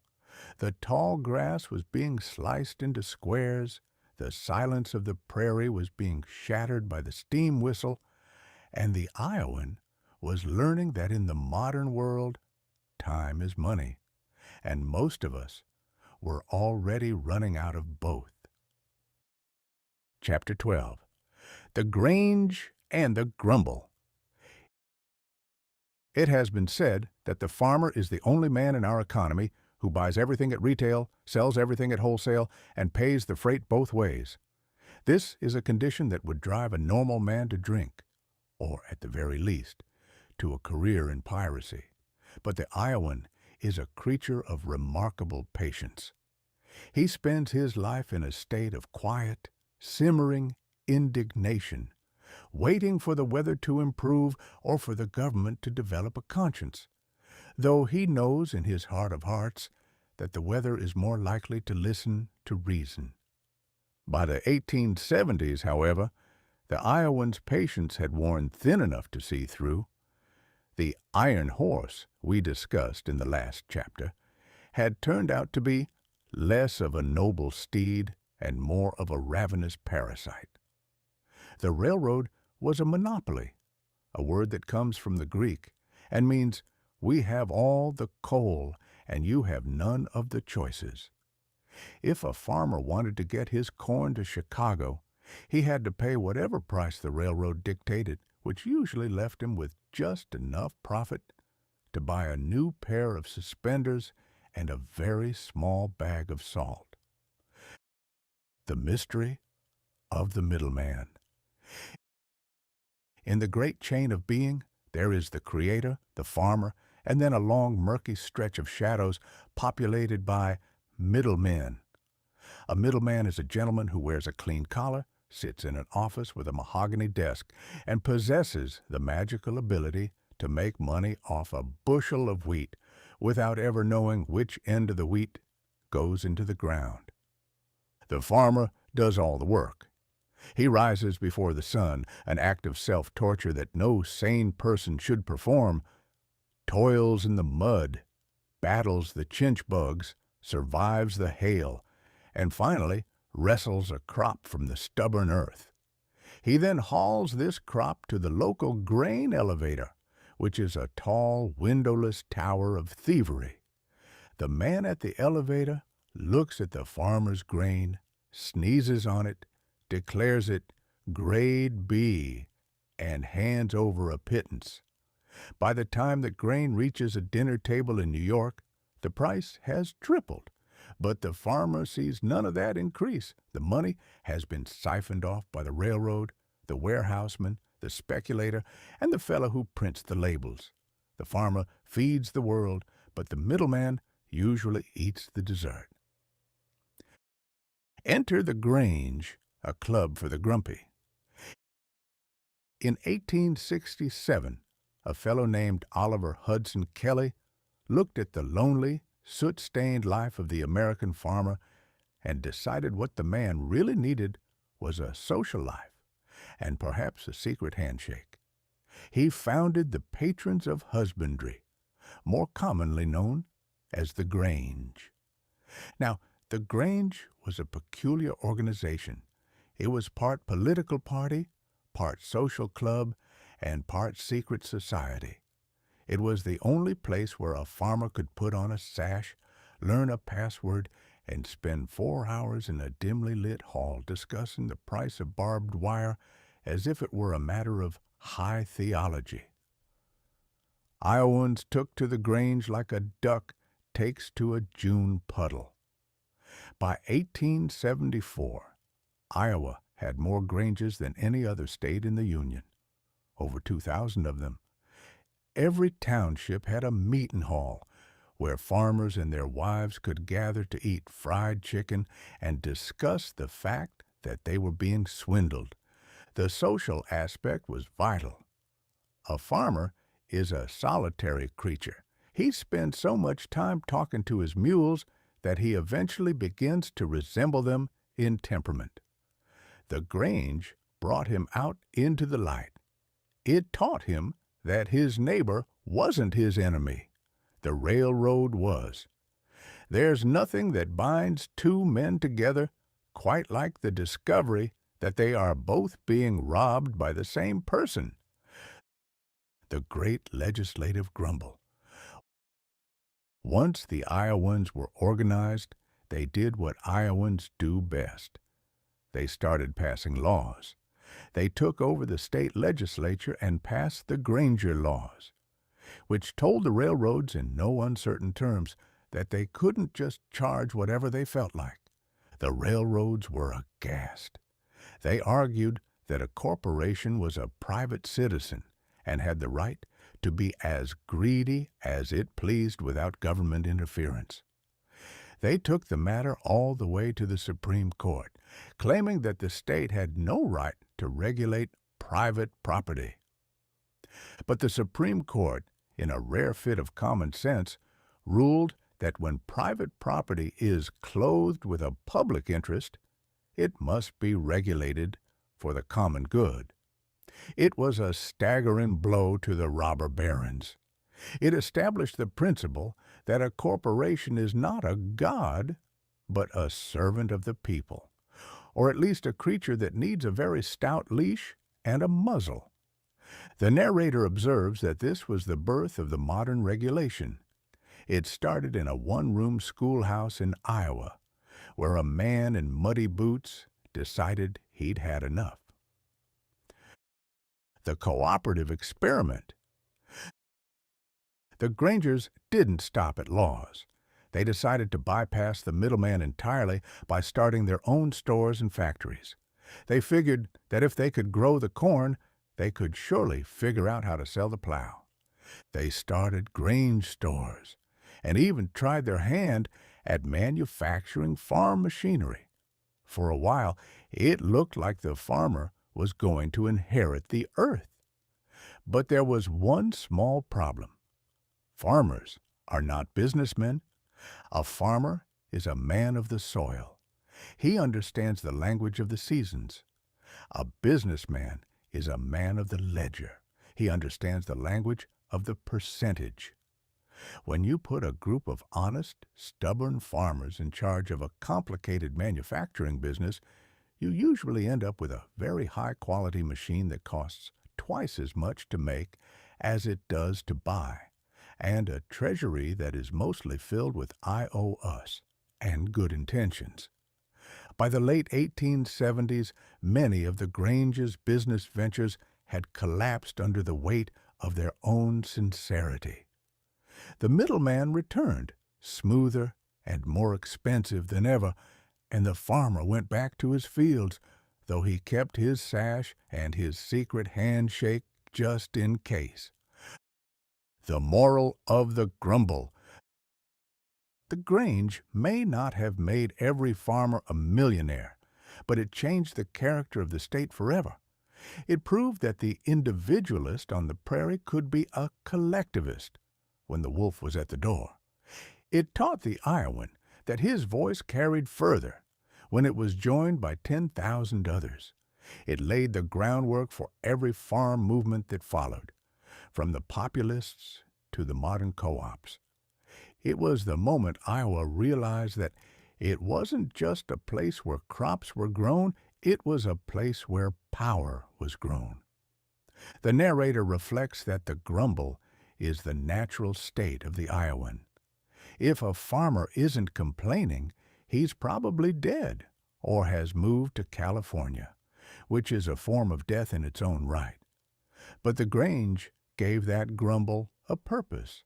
It turned a solitary moan into a political roar. And while the railroad still hissed and the elevator man still took his cut, they did so with a wary eye on the horizon, because they knew that somewhere in a basement in Grundy County, a group of men were putting on sashes and deciding that the great progress was going to have to start paying its fair share. Chapter 13, The One-Room Temple of Learning.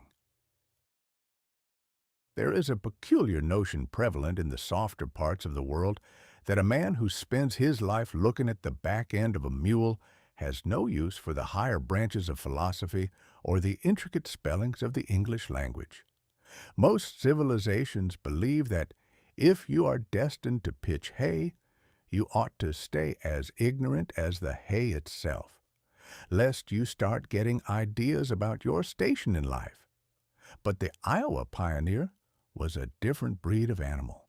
He possessed a stubborn, almost fanatical belief that his children should be able to read the Bible, calculate interest on a loan, and navigate a seed catalog with the same fluency as a Boston lawyer.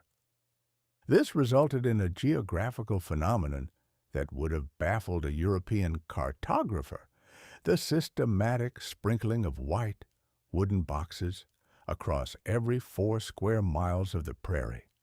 In Iowa, we didn't wait for a town to form before we built a school. We built the school first, and then waited for the town to catch up, which, in many cases, it never quite managed to do. The architecture of the intellect. The Iowa schoolhouse was a masterpiece of architectural minimalism. It was generally a one-room affair, painted white, when the budget allowed, or left to weather into a dignified silver gray. It sat on a hilltop, usually in a spot where the wind could hit it from all 4 directions at once, ensuring that the students were kept in a state of high physical alertness, or at least a state of perpetual shivering. Inside, the layout was as standardized as a box of crackers. There was a pot-bellied stove in the middle that had 2 settings: surface of the sun for the children sitting next to it, and Arctic tundra for the children sitting by the windows. There was a bucket of water with a communal dipper, which was an excellent way to ensure that if one child caught a cold in November, the entire township was hacking and wheezing by Tuesday afternoon. And, of course, there was the teacher's desk, which was the seat of a terrifying and absolute sovereignty that would have made the Tsar of Russia look like a pushover. The legend of the school marm. The person in charge of this temple was usually a schoolmarm.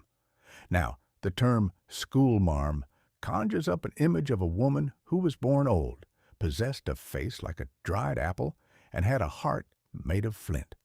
In reality, the Iowa schoolmarm was often a girl of 18 or 19 who had managed to pass an examination that proved she knew more than a 12-year-old, which was the only legal requirement for the job.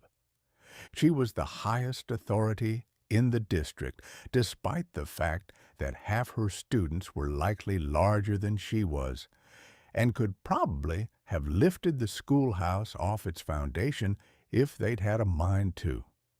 She was responsible for teaching 8 grades at once, chopping the wood for the stove, sweeping the floor, and maintaining a level of moral decorum that would satisfy the local preacher.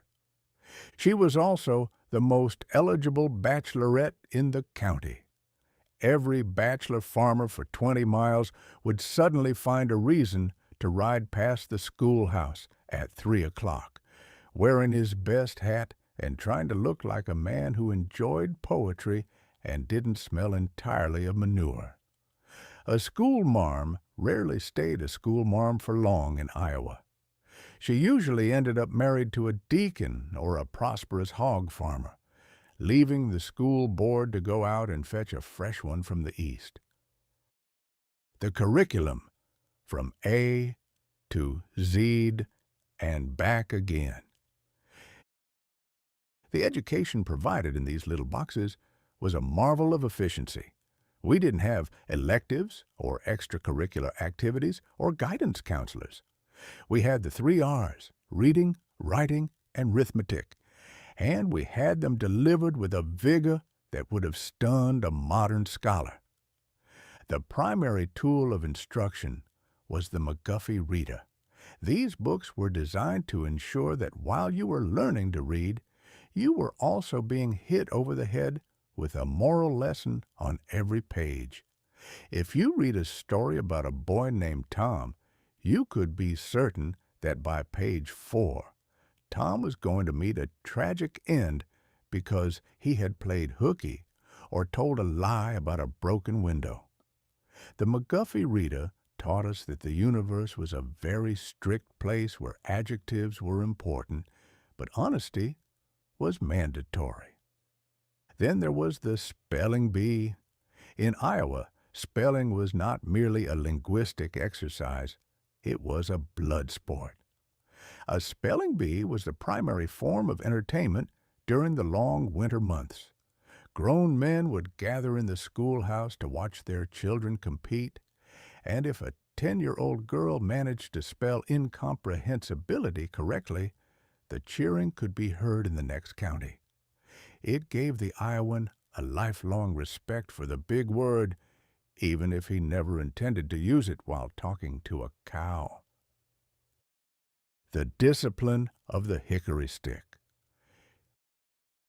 We cannot discuss the one-room schoolhouse without mentioning the hickory stick. In the 19th century, the spare the rod, spoil the child philosophy was not a suggestion. It was a foundational principle of the government. The narrator observes that a certain amount of physical persuasion was considered necessary to help a difficult concept, like long division or the capital of Vermont, penetrate a particularly thick skull. If a boy was caught putting a frog in the water bucket or dipping a girl's pigtails into an inkwell, he was invited to a private conference with the teacher and a piece of seasoned wood. The beauty of the system was its simplicity. There was no detention, no parent-teacher conference, and no psychological evaluation. There was just a sudden and vivid understanding that actions have consequences. Most of the men who built this state graduated from the University of the Hickory Stick, and while it didn't make them particularly fond of Latin, it did make them remarkably law-abiding. The social heart of the prairie. But the schoolhouse was more than just a place of torture and spelling. It was the center of everything. It was the church on Sundays, the town hall on election days, and the ballroom for the occasional fiddle dance. My favorite event was the box social. The young women of the district would pack a lunch in a decorated box, and these boxes would be auctioned off to the young men. The man who bought the box got to eat lunch with the lady who made it. It was a high-stakes gamble. A man might spend his entire month's wages on a box wrapped in silk ribbons, only to find out it was packed by his aunt, or worse, by the school marm he had accidentally insulted the week before. It was the primary method of social networking long before anyone knew what a network was. The moral of the schoolhouse. By the turn of the century, Iowa had more schoolhouses per square mile than almost anywhere else on Earth. We had achieved a literacy rate that made the rest of the country look like they were still communicating in grunts and gestures. The narrator reflects that this obsession with education was the greatest crop Iowa ever produced. We realized early on that the soil is rich, but the mind is the thing that makes the soil pay. We built these little white temples on every hilltop because we knew that an ignorant man is a man who can be cheated, but a man who can read a contract in a newspaper is a citizen who can hold his head up. The one-room schoolhouse is mostly gone now, replaced by giant consolidated schools that look like insurance offices and have more administrators than students. But the spirit of that little white box remains. It is the reason an Iowan will still stop to read a historical marker, and why we still take our voting and our spelling very seriously indeed. Chapter 14. Prohibition, the dry state with wet basements. Man is a creature of high ideals and low appetites, and nowhere is this more evident than in his attempts to legislate what his neighbor puts in his stomach. In the state of Iowa, the battle between the pious and the thirsty has been a long and confusing war, a conflict where the ammunition was usually a sermon on Sunday and a jug of corn whiskey on Wednesday. Now, most people think prohibition was a peculiar fever that gripped the nation in the 1920s, but Iowa was dry before it was even fashionable. We took to temperance with the same frantic energy a convert brings to a tent revival. We decided quite early on that since some men couldn't drink a glass of ale without eventually trying to trade their wife for a horse, no man should be allowed to have a glass of ale at all. It is the fundamental principle of the good person. If a thing is dangerous for a fool, it must be forbidden for the wise. The Maine Law and the Great Moral Itch. In 1855, Iowa passed what was called the Maine Law. This was a piece of legislation that declared war on the demon rum. It was an attempt to turn the entire state into a desert of sobriety, where the only thing a man could legally drown his sorrows in was a bucket of tepid well water and the cold comfort of his own thoughts. The trouble with the Maine Law, and every law like it, is that it failed to account for the human factor. A man can be told that he is forbidden from walking on the grass, and he will naturally feel a sudden irresistible urge to go and roll in it. When you tell an Iowan he cannot have a drink, he doesn't suddenly lose his thirst. He simply develops a remarkable talent for pharmacy. Suddenly, every grocery store in the state became a medical clinic. Men who had never spent a day in a sickbed in their lives found themselves afflicted with digestive ailments, faintness of heart, and general melancholy, all of which, according to the local shopkeeper, could only be cured by a tonic that happened to be 90% alcohol and smelled suspiciously like rye. The German factor, beer as liquid bread. The temperance movement in Iowa was driven largely by the Yankees, folks who had moved in from New England bringing their starch, their Bibles, and their profound suspicion of anything that looked like fun. But they ran head first into the Germans. Now, a German looks at a glass of beer not as a sin, but as a form of liquid bread. To tell a German in Davenport or Dubuque that he cannot have his lager is like telling a bird it cannot have its wings. It isn't a matter of law. It's a matter of nature. The Germans took the prohibition laws as a personal insult to their heritage and their digestion. This led to a cultural divide that split the state like a dropped melon. On one side, you had the rural dries, who believed that every saloon was a direct portal to the pit of despair.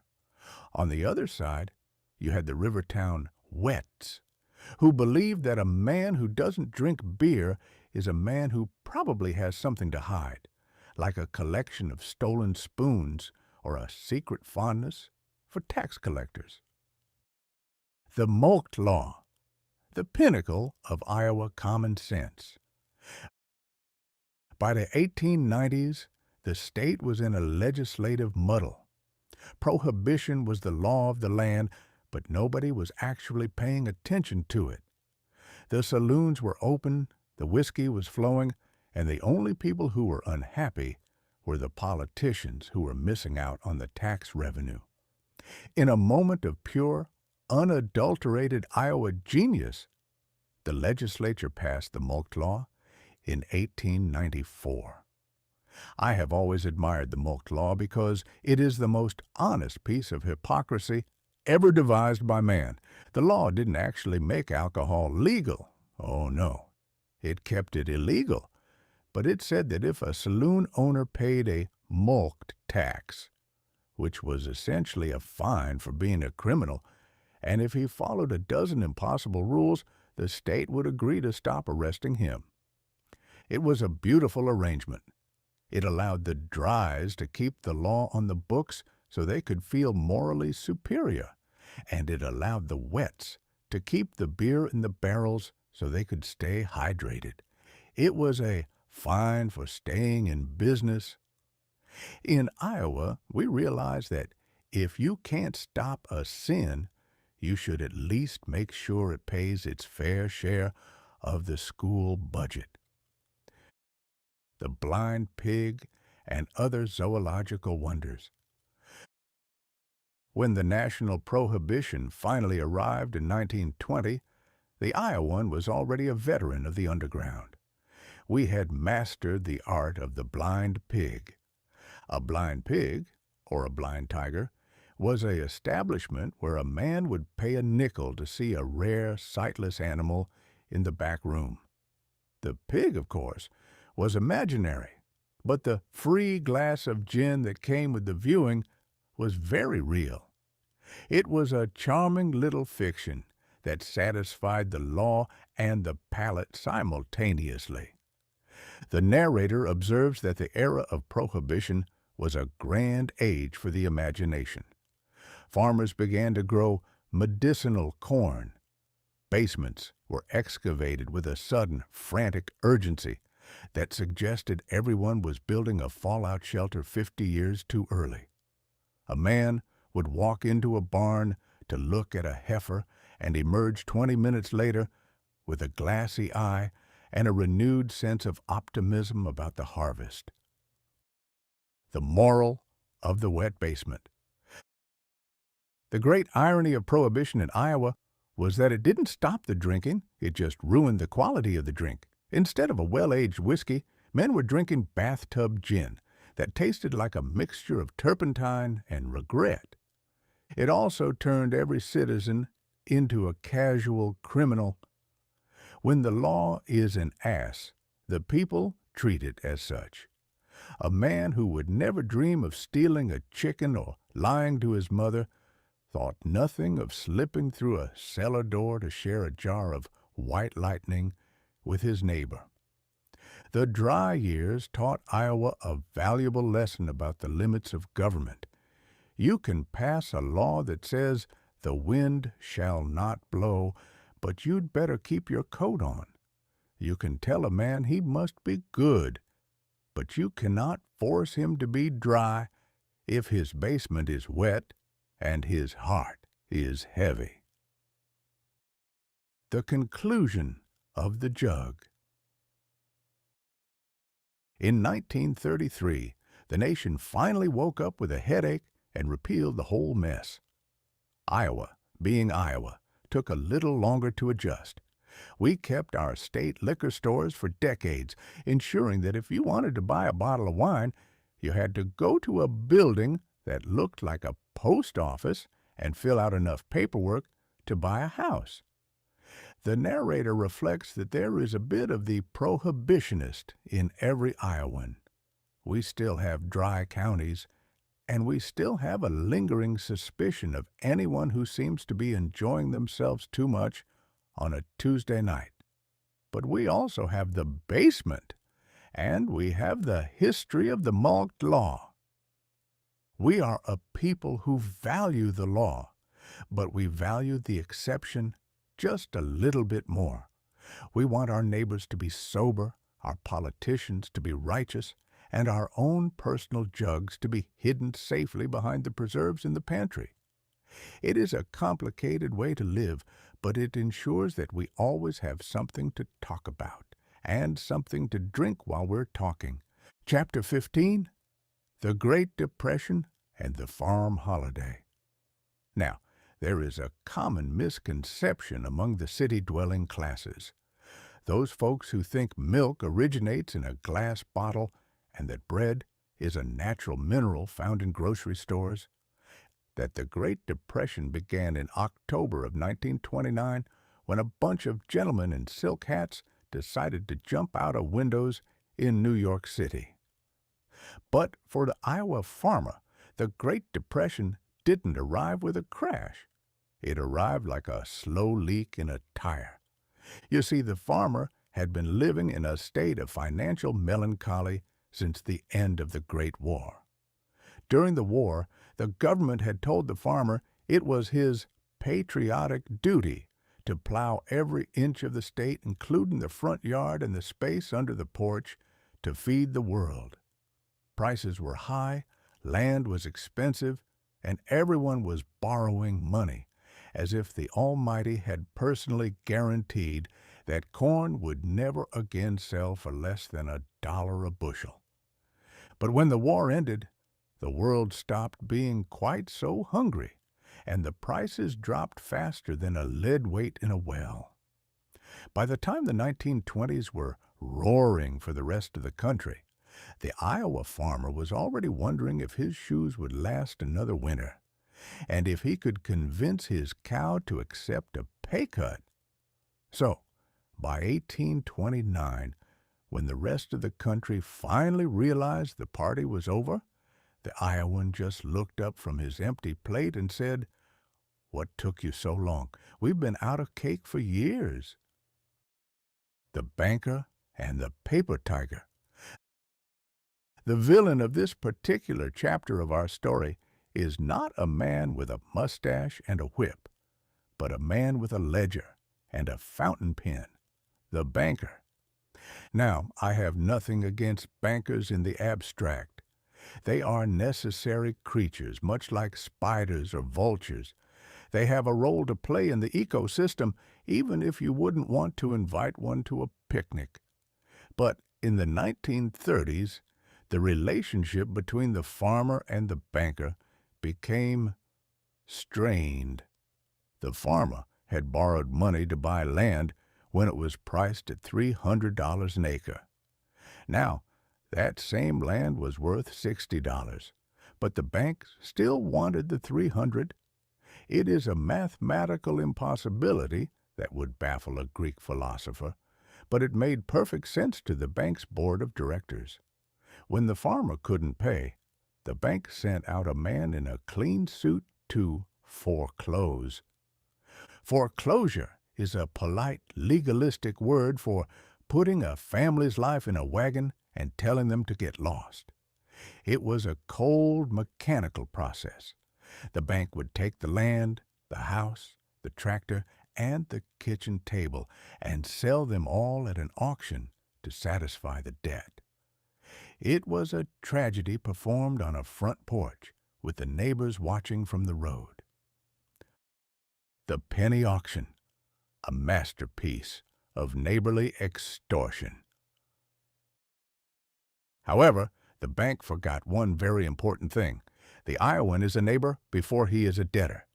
In 1932, a beautiful and terrifying phenomenon began to appear across the state, the penny auction. Imagine a farmer, let's call him Silas, who has lost everything. The bank's auctioneer stands on the porch, surrounded by Silas's plow, his horses, and his milk cows. He asks for an opening bid on a team of draft horses worth $500.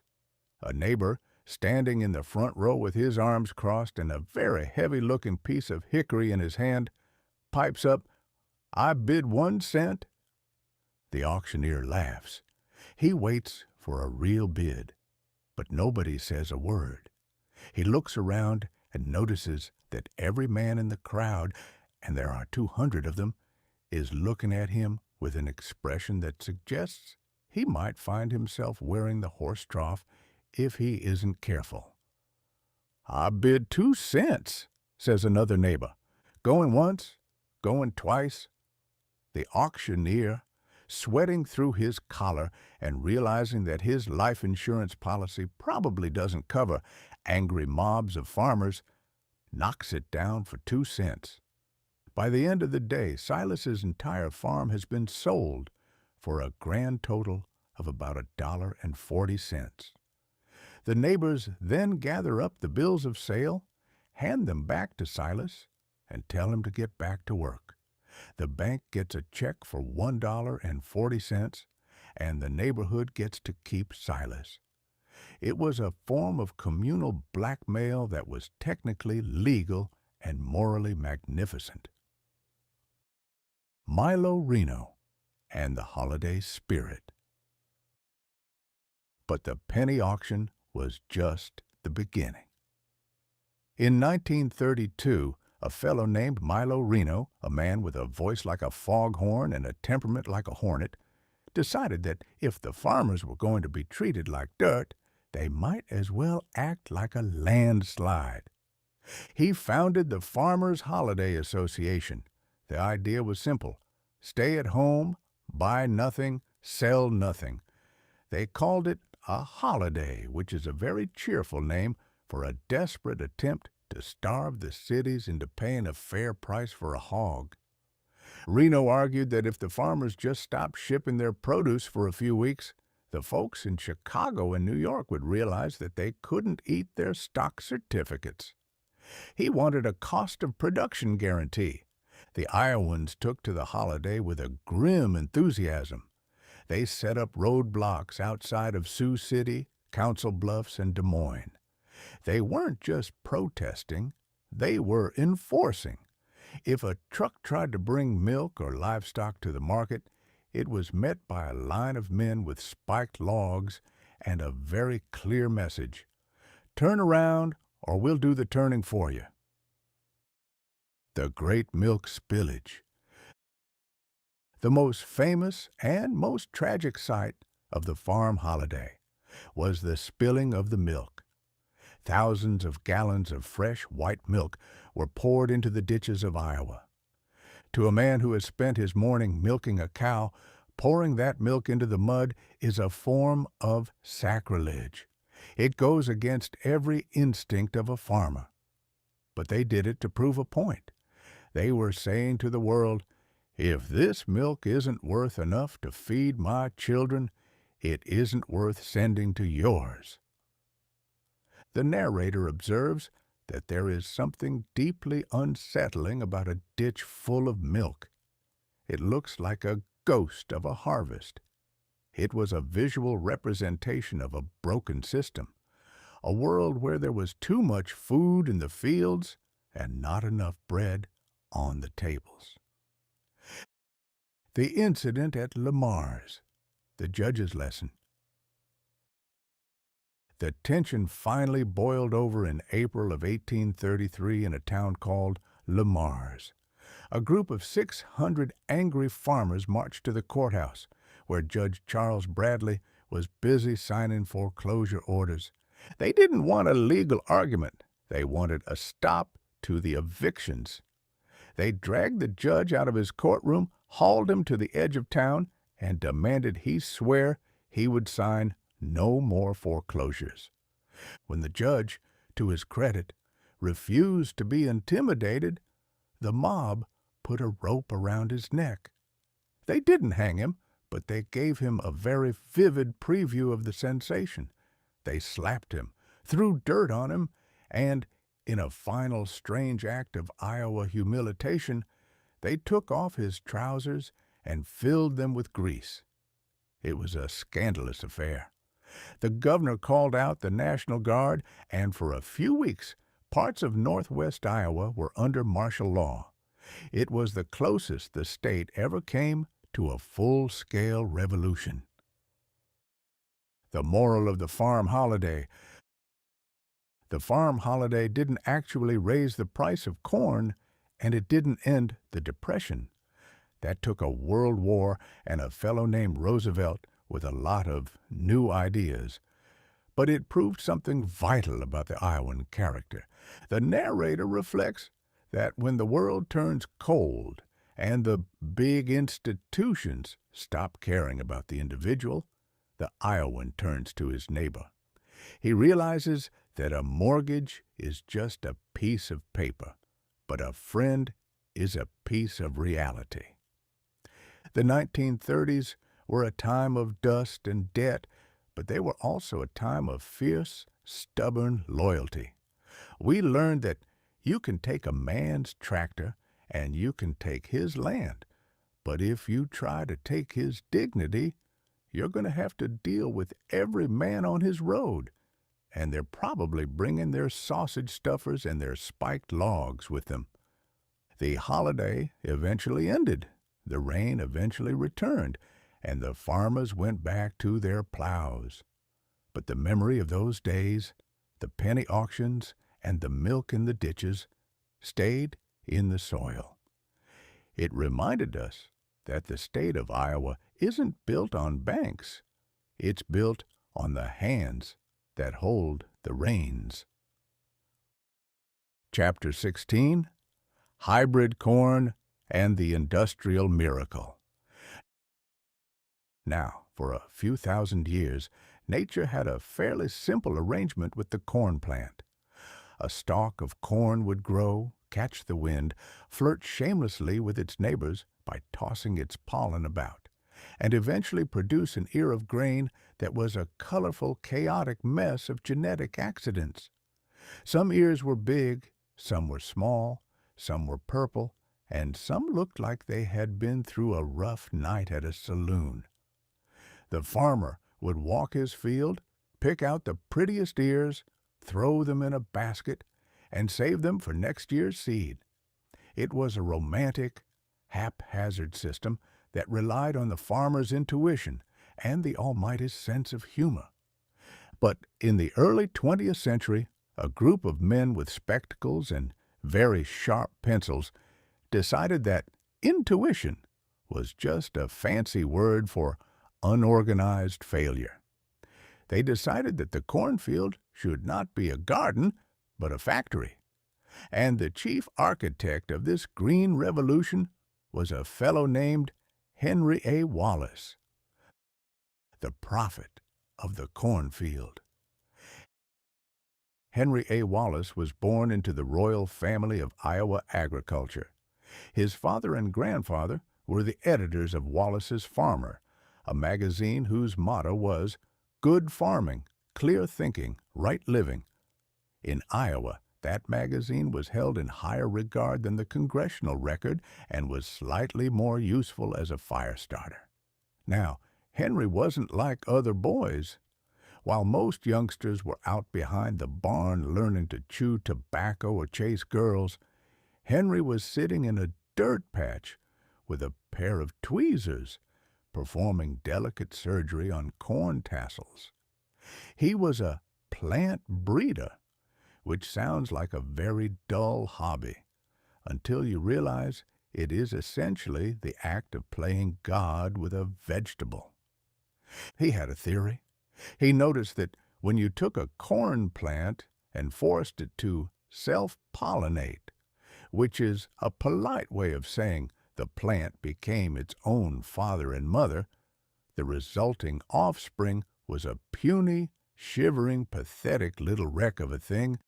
It looked like a weed that had given up on life. But Henry discovered that if you took two of these miserable inbred wrecks and crossed them, the result was a hybrid, a plant with what scientists call hybrid vigor. It was a miracle. The new corn didn't just grow, it exploded. It stood up straight, it resisted the wind, it ignored the bugs, and it produced ears that were as identical as a row of soldiers on parade. The death of the colorful cob. This was the birth of hybrid corn, which eventually became Pioneer Hybrid, a company that now owns more of the world than some small European principalities. To the accountant, this was a triumph. To the poet, however, it was a tragedy. Before the hybrid, a cornfield had personality. You'd see variations in height, color, and temperament. After the hybrid, every stalk in Iowa was the exact same height, with its ears tucked at the exact same angle, ripening on the exact same Tuesday at 2:15 in the afternoon. The narrator observes that we had successfully turned the Iowa landscape into a giant rustling green spreadsheet. The corn was no longer a living thing. It was a standardized unit of production. It was efficient, it was reliable, and it was utterly, magnificently boring. The great seed swindle. But there was a catch, a beautiful golden catch that would have made a railroad tycoon weep with envy. You see, if you save the seed from a hybrid plant and plant it the next year, the miracle disappears. The offspring are a chaotic mess of genetic throwbacks. They don't have the vigor. This meant that, for the first time in history, the farmer could no longer be self-sufficient.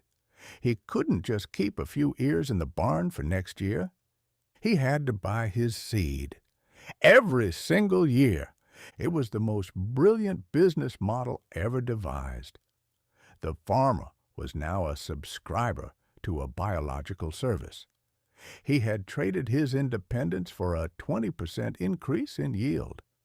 It was a bargain with the devil, though the devil in this case was wearing a lab coat and offered a very generous financing plan. The iron horse becomes a steel beast. While the scientists were busy redesigning the corn, the engineers were busy redesigning the farmer's back. This was the era when the tractor finally put the mule out of a job. Now, a mule is a difficult creature. It has opinions. It has moods. It requires hay, water, and a certain amount of respectful negotiation before it will agree to move a heavy object. But a tractor, a steel beast that drinks kerosene and never gets tired, was a revelation. In 1920, there were only a few thousand tractors in Iowa. By 1950, you couldn't find a mule in the state unless it was in a zoo or being kept as a sentimental pet by a man who hated his own leisure time. The tractor allowed one man to do the work of 10. It also allowed him to go into debt for 10 times the amount he used to owe. The narrator reflects that the tractor changed the very sound of Iowa.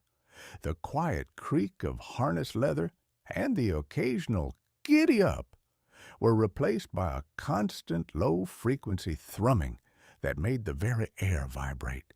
It was the sound of efficiency, which is the sound of a man trying to finish his work so he can go find more work to do. The chemical cloud. Once we had the hybrid seeds and the giant tractors, we realized that the soil, that black, beautiful drift left by the glaciers, wasn't quite fast enough for our new ambitions. We wanted the corn to grow faster, taller, and more aggressively. So we began to feed it. We discovered that if you showered the earth with nitrogen, phosphorus, and potassium, the corn would respond with a frantic, vertical desperation. We also discovered a whole host of sides, pesticides, herbicides, fungicides, that allowed us to kill anything in the field that wasn't a corn stalk. The industrial miracle was complete. The farm was now a laboratory. The farmer was now a technician. He spent his days calculating inputs and outputs, worrying about the price of chemicals, and staring at a flickering screen in the cab of a machine that cost more than his grandfather's entire township. The irony of abundance. The result of all this science and steel was a harvest so enormous it was almost frightening. We grew so much corn that we didn't know what to do with it. We couldn't eat it all, even if every Iowan committed to a diet of nothing but corn on the cob for breakfast, lunch, and dinner. So we started getting creative. We fed it to the cows, the pigs, and the chickens until they grew to twice their natural size in half the time. Then we figured out how to turn it into syrup, and we started putting that syrup into everything: soda, bread, ketchup, and probably even the ink in the newspapers. The narrator observes that the more efficient we became, the more we had to struggle to justify our own success. We had conquered nature only to find that nature is a much better bookkeeper than we are. We had the industrial miracle, but we had lost the way of life. The moral of the miracle. The hybrid corn and the tractor made Iowa the richest agricultural patch on the planet. They turned a wilderness into a breadbasket that feeds the world. But they also made the world a smaller, more crowded, and more mechanical place. The old farmer used to be a partner with the land. The new farmer is a manager of a system. He is incredibly productive, remarkably skilled, and, if you catch him on a quiet Sunday, a little bit lonely for the days when a man and a mule could have a conversation without the help of a satellite. We had achieved the industrial miracle, but as we shall see in the coming chapters, miracles have a way of demanding a payment when you least expect it. The tall grass was gone, replaced by a wall of green that stretched to the horizon. But the silence of the prairie was now filled with the hum of the machine. Chapter 17. The First in the Nation Folly. If you were to take a map of the world and look for the center of human gravity, the spot where the fate of empires is decided and the future of the human race is weighed in the balance, you would naturally look toward London or Paris, or perhaps a secret bunker under a mountain in Virginia. You would not, in your right mind, look toward a high school gymnasium in Adair County, where 42 people have gathered on a snowy Monday night to argue about which man in a suit they dislike the least.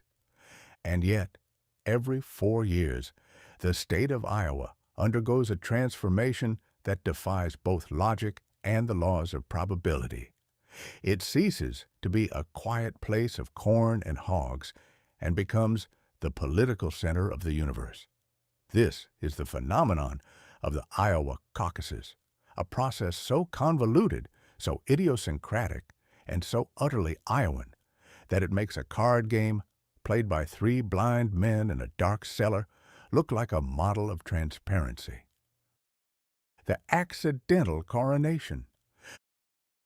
For most of our history, Iowa was politically invisible. We were a safe state, which is a politician's way of saying we can ignore these people because they've already made up their minds. But in 1972, a group of local organizers, possessing a rare and dangerous talent for administrative tinkering, decided to move the Iowa gathering to an earlier date. They didn't do it to change history. They did it because the only hotel in Des Moines with a big enough ballroom was booked for a dental convention later in the spring. A little-known peanut farmer from Georgia named Jimmy Carter realized that if he spent enough time in Iowa shaking hands with people who were more used to shaking hands with their neighbors, he might actually look like a front runner. He won, and the world took notice. Suddenly, the first in the nation status was born. It was as if a modest, hard-working farmer had accidentally won the lottery and woke up to find 10,000 long-lost cousins camped out on his front lawn, all of them asking for a loan and a quote for the evening news. The ritual of the butter cow. The most visible sign of this folly is the Iowa State Fair. Every 4 years, men and women who aspire to hold the nuclear launch codes must undergo a series of ritual humiliations to prove they are one of us. They must eat a corn dog, a food item that is essentially a hot dog wearing a sweater, and they must do so while being photographed by 300 journalists. They must stand in front of the butter cow, a 600-pound sculpture of a bovine carved entirely out of dairy fat, and look at it with a reverence usually reserved for the Lincoln Memorial. I have seen senators who probably haven't touched a piece of dirt since the Eisenhower administration walk into a hog barn and try to look like they are personally acquainted with the animal's dietary needs. They wear brand-new denim jackets that still have the creases from the store, and they adopt a country accent that sounds like a Shakespearean actor trying to imitate a frog. It is a magnificent display of humbug, and the Iowan watches it all with a quiet, judgmental amusement. The caucus, democracy by proximity. But the real folly happens on caucus night. A caucus is not a primary. In a primary, a man goes into a curtained booth, casts a secret ballot, and goes home to have his dinner in peace. In a caucus, there is no secrecy, and there is certainly no peace. The citizens gather in gymnasiums, church basements, and living rooms. They are told to stand in a corner to show their support for a candidate. It is democracy by huddled masses. If you want to vote for candidate A, you go to the corner by the basketball hoop. If you want candidate B, you stand by the radiator. Then comes the realignment. This is the part of the evening where the people in the unviable corners, the ones whose candidate didn't get enough people, are pursued by the other groups like a lonely heifer in a wolf pack. Your neighbor, a man who has borrowed your lawnmower for 3 years without returning it, will come over and try to convince you that candidate C is the savior of the republic because he promised to do something about the bridge on County Road J. The narrator observes that it is the only time in American life where you are forced to justify your political soul to a person who knows exactly how many times you failed to paint your garage. The vetting of the sovereign.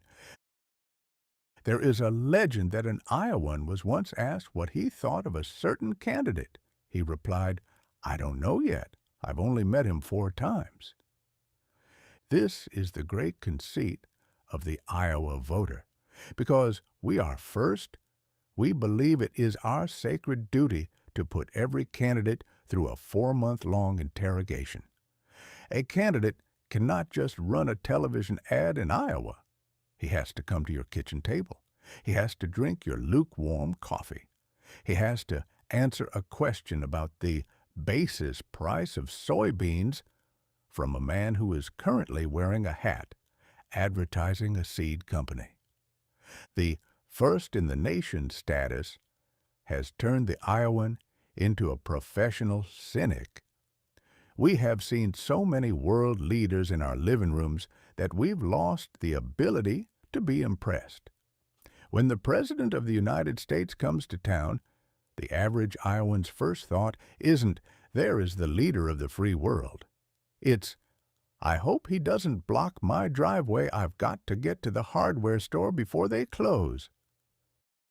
The media locusts. And then there are the journalists. Every 4 years, several thousand reporters descend on Des Moines. They come from New York, London, Tokyo, and places even more exotic. They stay at the Marriott, drink all the scotch in the city, and spend their days looking for an authentic Iowan to interview. They usually find one in a diner called the Made Right. They ask the Iowan what the people are thinking, and the Iowan, realizing he is being used as a prop in a national drama, usually tells the reporter exactly what he wants to hear.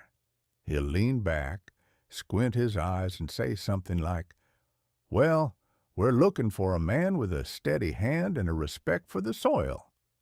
The reporter writes this down as if it were a lost fragment of the Dead Sea Scrolls, and the Iowan goes back to his sandwich, laughing into his napkin. The moral of the Caucasus. Is it fair that a handful of people in a rural state have more power over the presidency than 10 million people in California? Probably not. Is it a sensible way to run a superpower? Almost certainly not. But the narrator reflects that there is something beautiful about the absurdity of it all. In an age of billion-dollar ad campaigns and anonymous internet bots, the Iowa caucus is a stubborn reminder of the retail nature of humanity. It forces the most powerful people on earth to look a common citizen in the eye. It forces them to stand in a gymnasium and explain themselves without the help of a teleprompter or a filtered camera lens. The first-in-the-nation folly is a grand, chaotic, and deeply flawed circus. But for one night, every 4 years, it makes the big men small and the small men big. It reminds the politicians that they are not kings. They are merely applicants for a job, and the boss is a woman in a cardigan who wants to know what they're going to do about the rising cost of heating oil. Chapter 18. The 1980s. Farm Crisis. The Silence in the Fields. History, like a mischievous child with a penchant for arson, has a way of repeating its most painful lessons just when you've finally managed to stop crying from the last one. In the 1970s, the Iowa farmer was told he was a hero, not the kind who carries a sword, but the kind who carries a lunchbox for the entire world. The Secretary of Agriculture at the time, a fellow named Earl Butz, possessed a mouth that was considerably faster than his foresight. He told the farmers to get big or get out, and to plant fence row to fence row. He essentially told the Iowan that the laws of gravity had been repealed, and that the price of corn would go up forever, much like the Tower of Babel, though with hopefully less confusion and more profit. The Iowan, being a trusting soul, when someone promises him he can finally pay off his tractor, listened. He borrowed money to buy more land, more machinery, and more chemicals. He treated his banker like a partner in a glorious crusade. It was a time of irrational exuberance, which is a fancy way of saying everyone was acting like they'd found a gold mine in a mud puddle. But as any man who has ever tried to fly by, flapping his arms, can tell you, the landing is usually the most memorable part of the experience. The Great Economic Hangover. By 1980, the party hadn't just ended. The host had turned out the lights, locked the doors, and the neighbors were calling the police. A series of events collided over the Iowa prairie like a multi-car pileup in a blizzard. First, the Federal Reserve decided that inflation was a monster that needed to be strangled, and they did so by raising interest rates to levels that would make a loan shark blush. We are talking 18 to 20%. Now, interest is a peculiar creature. It doesn't sleep, it doesn't eat, and it doesn't care if it rained on your hay. It is a mathematical parasite that consumes its host from the inside out. When you owe $1 million on a farm and the interest rate doubles, you aren't just in trouble. You are participating in a slow-motion shipwreck. Then came the 1980 grain embargo. President Jimmy Carter, the same fellow who had used the Iowa caucuses as a springboard to the White House, decided to punish the Soviet Union for invading Afghanistan by telling the American farmer he couldn't sell his corn to the Russians. The Russians didn't seem to notice much, but the Iowa farmer certainly did. The price of corn plummeted faster than a bucket down a well, and suddenly the bread basket of the world was full of bread that nobody was allowed to buy. The death of the paper fortune. The most cruel part of the 1980s was what happened to the land. For a decade, the value of an acre of Iowa dirt had been climbing toward the stars. Farmers felt rich because their land was worth $3,000 an acre. But wealth on paper is a fickle thing. It is like the dignity of a man in a rented tuxedo. It only lasts until the clock strikes midnight. When the crash came, land values dropped by 60%. Suddenly, a farmer who had borrowed money based on his worth found himself underwater. This is another of those charming economic phrases that means you are drowning in debt while standing in a dry field. The banks, which had been shoving money into the farmers' pockets 5 years earlier, suddenly developed a very cold and judgmental attitude. They wanted their money back, and they didn't want to hear about the weather or the Russians. The Auctioneer's Song, the sad sequel. In Chapter 15, we talked about the penny auctions of the 1930s. In the 1980s, the auctions returned, but the spirit had changed. The bankers had grown smarter, and the law had grown swifter. The auctions of the 80s weren't places of communal defiance. They were places of communal mourning. Imagine a Saturday morning in a small town like Spencer or Clarinda. The neighbors gather, but they don't bring their sausage stuffers or their spiked logs. They bring their hats, which they hold in their hands, and they stand in a circle while a man with a megaphone sells off a family's entire life in 15-minute increments. The tractor goes first, then the combines, then the tools, finally the land itself. The narrator observes that the sound of a farm auction is the most lonely sound in the world. It is the sound of 100 years of work being liquidated into a few scribbles on a clipboard. It wasn't just a business failing, it was a lineage being severed. In Iowa, a farm is not just real estate. It is a member of the family. To lose it is to lose your name and your place in the world. The silence in the fields. By the mid-80s, the crisis had become a permanent resident. Rural towns began to dry up and blow away.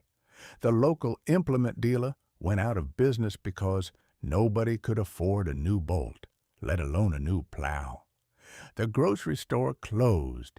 The high school consolidated.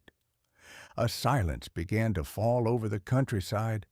It wasn't the peaceful silence of a summer afternoon. It was the eerie silence of a house that has been emptied of its children.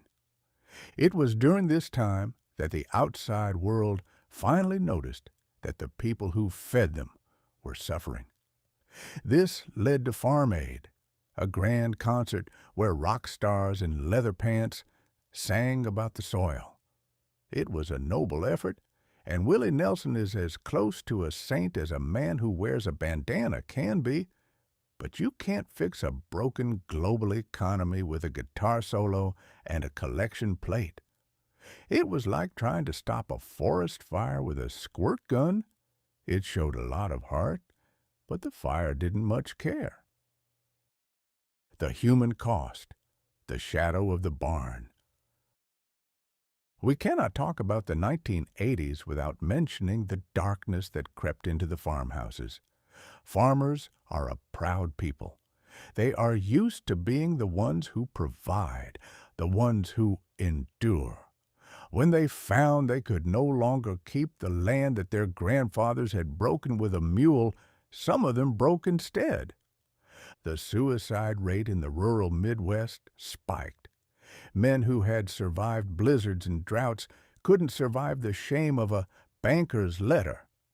It is a tragedy that doesn't make it into the history books as often as the battles and the treaties. But it was a war nonetheless. A quiet, domestic war fought at the kitchen table over a stack of unpaid bills. The narrator reflects that the 1980s taught us a hard truth. Efficiency is not a substitute for stability. We had built a system that was remarkably good at producing corn, but remarkably bad at protecting people. We had turned the farm into a factory, and we discovered that when a factory fails, the workers have nowhere to go. The resilience of the survivors. However, because this is a history of Iowa, it cannot end in a ditch. The Iowans who survived the 80s did so by returning to their roots. They stopped listening to the experts who told them to get big.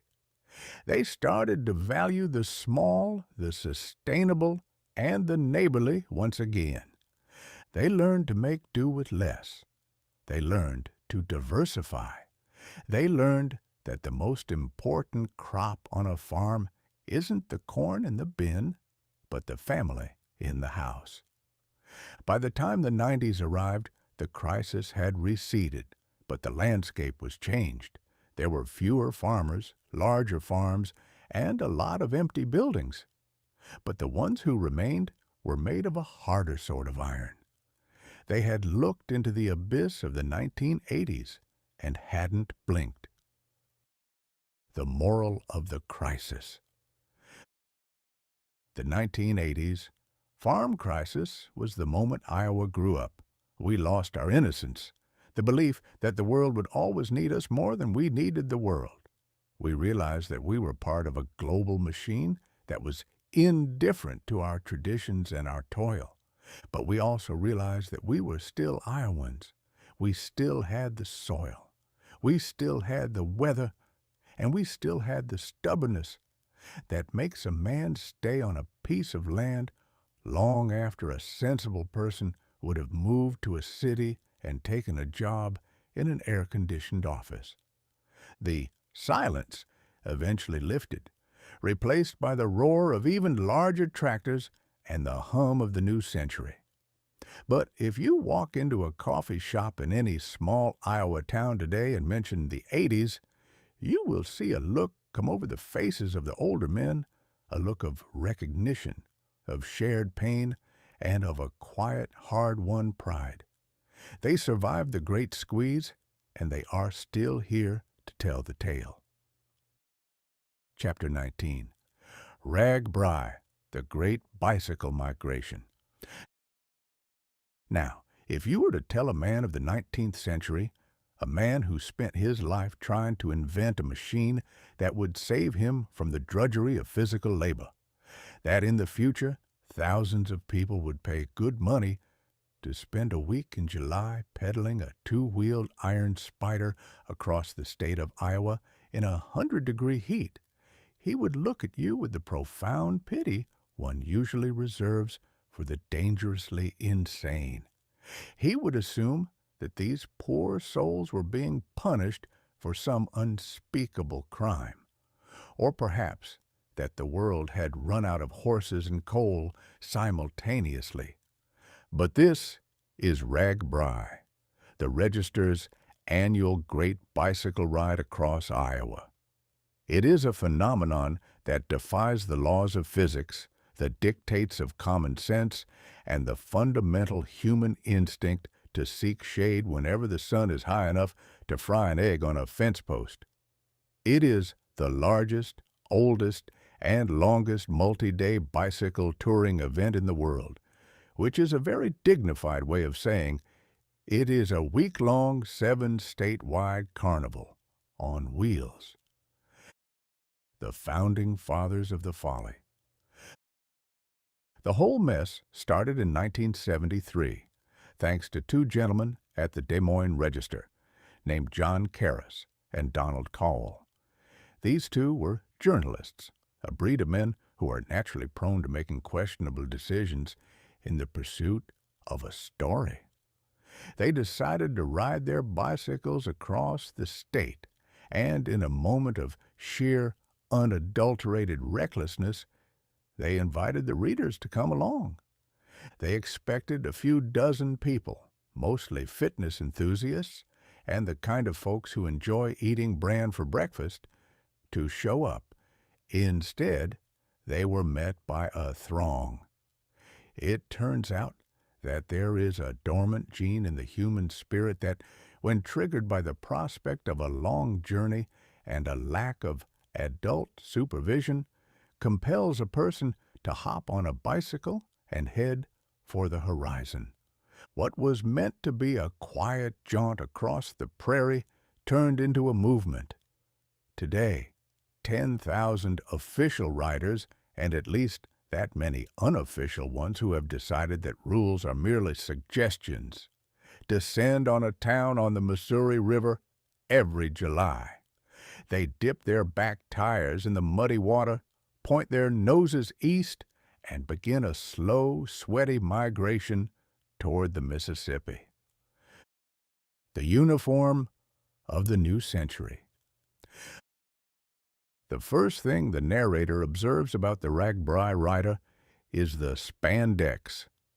In my day, a man wore wool or denim, and if he wanted to show off the contours of his physique, he generally did so in the privacy of his own bedroom or during a particularly heated wrestling match. But the modern cyclist is a creature who believes that if a piece of clothing isn't tight enough to cut off the circulation to his extremities, it isn't aerodynamic. The result is a sea of middle-aged gentlemen and ladies squeezed into brightly colored synthetic casings that make them look like a collection of very fit, very fast-moving sausages. They wear helmets that resemble aerodynamic mushrooms and shoes that make a click-clack sound on the pavement, giving them the gait of a very confused stork when they aren't on their bikes. It is a costume that demands a level of self-confidence that most of us haven't possessed since the age of 4. The geography of the flat state.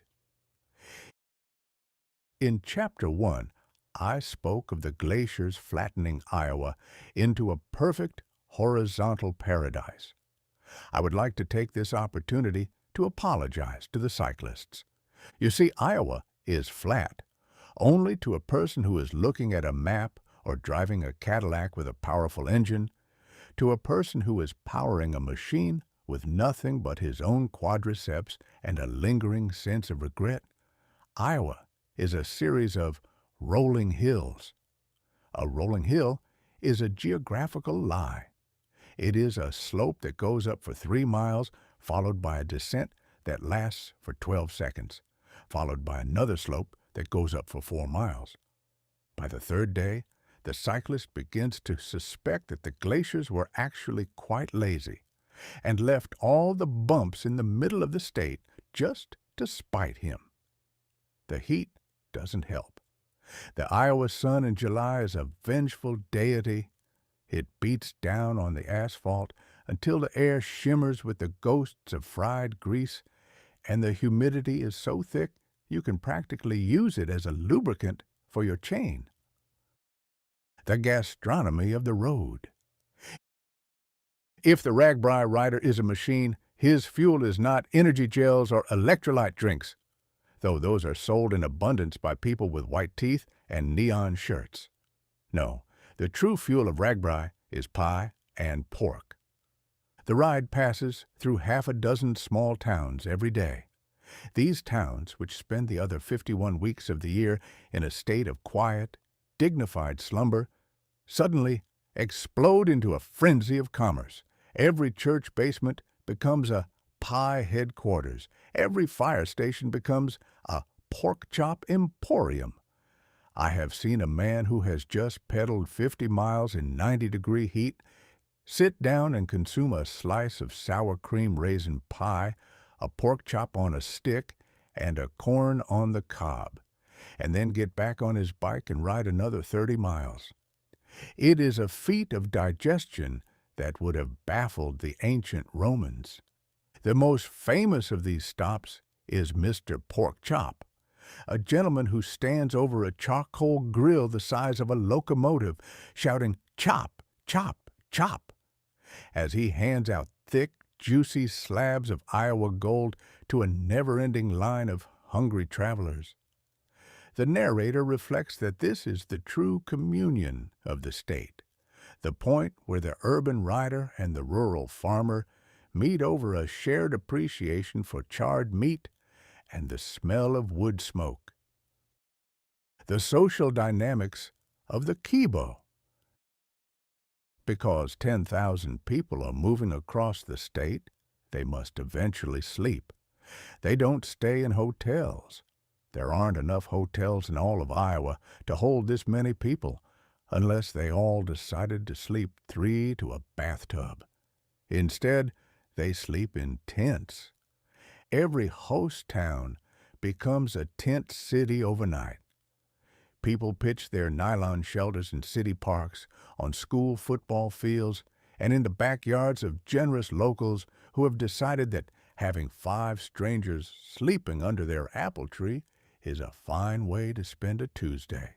And then, of course, there is the kibo. This is the Iowan term for the portable toilet, and during ragbri, the kibo is the most important piece of architecture in the state. The narrator observes that there is no greater equalizer than a line for a kibo at 6 o'clock in the morning. It doesn't matter if you are a brain surgeon from Chicago or a plumber from Council Bluffs. When you are standing in your spandex, holding a roll of toilet paper and waiting for your turn in the plastic box, you are all brothers in the same struggle. The ritual of the tire. The ride ends on the 7th day at the Mississippi River. The survivors, and they are survivors, for their backs are burnt, their legs are leaden, and their saddles have become their enemies, ride down to the water's edge. They dip their front tires into the river, completing the cross-state circuit. It is a moment of profound, wordless triumph. They have conquered the hills, the heat, and the temptation to call a taxi in Grundy County. They have seen the state at 10 miles an hour, which is the only way to truly see it. They have smelled the hogs, felt the wind, and spoken to 1,000 people, whose names they will never remember, but whose smiles they will never forget. The moral of the migration. The narrator reflects that ragbri is the pinnacle of modern civilization. We spend our lives building walls, buying gadgets, and trying to stay as comfortable as possible. But once a year, we decide to throw it all away. We decide to be uncomfortable, to be tired, and to be among strangers. It is a week where the Iowan hospitality is put to the ultimate test and passes with flying colors. It is a week where a man realizes that he is capable of more than he thought, provided there is a slice of pie waiting for him at the top of the next hill. Ragbri isn't about the bicycle. It's about the migration. It's about the shared absurdity of the human condition. It's a reminder that sometimes the best way to find your soul is to lose your breath on a dusty road in the middle of a cornfield, surrounded by 10,000 people who are just as crazy as you are. Chapter 20. The Character of the Soil. We have traveled a long road, you and I, from the slow, grinding arrival of the glaciers to the fast, colorful blur of 10,000 bicycles. We have seen kings trade what they didn't own, pioneers dig for lead and honey, and politicians beg for the approval of a man in a seed corn hat. And now, as we reach the end of this particular record, we find ourselves right back where we started, standing in a field, looking at the dirt. In any other part of the world, dirt is just the stuff you try to keep off your boots. In the East, it is a thin, rocky crust that seems to resent the presence of a plow. In the West, it is a dry, dusty suggestion of a landscape. But in Iowa, the soil is not just a medium for growing things, it is the very soul of the place. It is that thick, black, bottomless drift that we discussed in the first chapter, the accumulated interest of 10,000 years of prairie grass and glacial patience. It is the only thing on this green earth that is as honest as a day's work and as stubborn as a winter cold. The theology of the black gold. The Iowan's relationship with his soil is less of an occupation and more of a theology. He knows that he doesn't own the land, no matter what the bank or the courthouse says.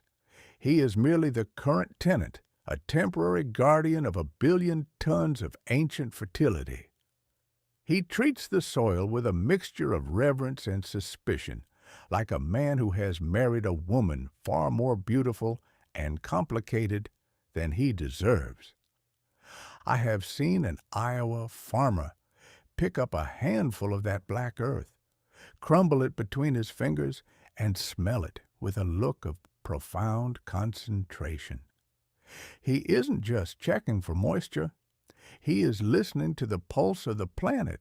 He knows that everything we have, our schools, our cities, our grand political circuses, and our endless supplies of pork chops, is just a fancy way of spending the wealth that the soil produces.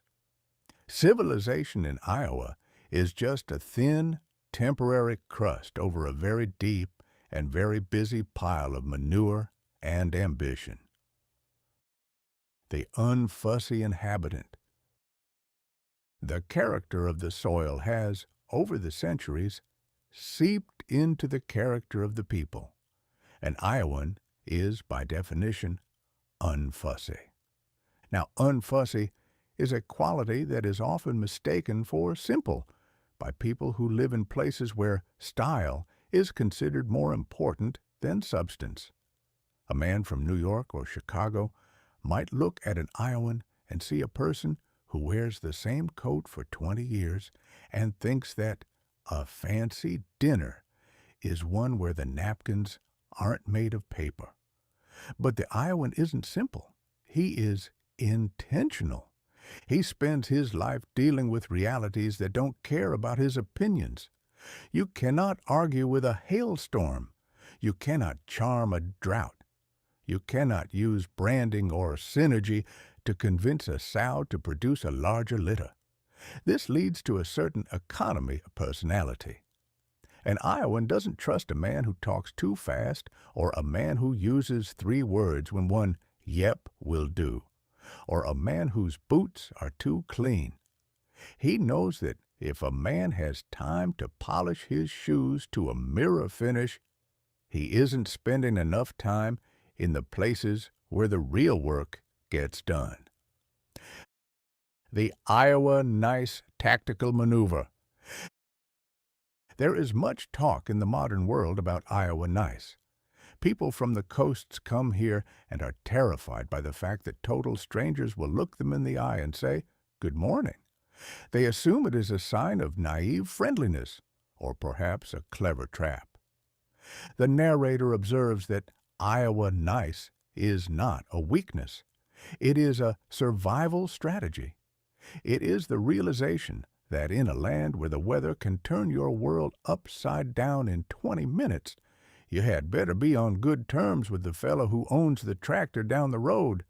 You are nice to your neighbor not because you necessarily like him. He might be a man who listens to loud music and has a very annoying dog, but because one day you might be in a ditch and he's the only one with a tow chain. It is a social contract written in the mud. It is the belief that a community is only as strong as its weakest fence line. It is a quiet, steady kindness that doesn't demand a thank you, but does expect you to show up with a shovel when the snow gets deep. The ultimate boss, the weather. If the soil is the soul of Iowa, the weather is its absolute and undisputed monarch. We have discussed the blizzards, the heat waves, and the humidity that you can practically lean against. The Iowan doesn't complain about the weather as a hobby. He does it as a form of worship. The weather is the great equalizer. It reminds the rich man and the poor man that they are both equally powerless against a July afternoon that wants to turn into a tornado. It prevents the Iowan from becoming too arrogant. No matter how much hybrid vigor we put in the corn or how many satellites we use to guide the plows, we are still at the mercy of the clouds. This creates a peculiar kind of humor, a dry, gallows wit that thrives in the face of disaster. An Iowan will watch his barn being carried away by a windstorm and say, "Well, I was planning on painting that next year anyway. I suppose the wind just saved me the trouble of getting the ladder out." The short end of the stick. We titled this narrative, "The Tall Grass and the Short End of the Stick." And as we conclude, we must admit that Iowa has often received that short end. We are a flyover state, a place that people look down upon from 30,000 feet, while eating a bag of peanuts that was likely grown on a farm they will never visit. We are the ones who produce the wealth, while other places spend it. We are the ones who provide the common sense, while other places provide the chaos. But the Iowan doesn't much mind. There is a certain satisfaction in being the foundation of the house. Let the other states have the glamour and the glitz. Let them have the mountains that get in the way and the oceans that are always trying to eat the coastline.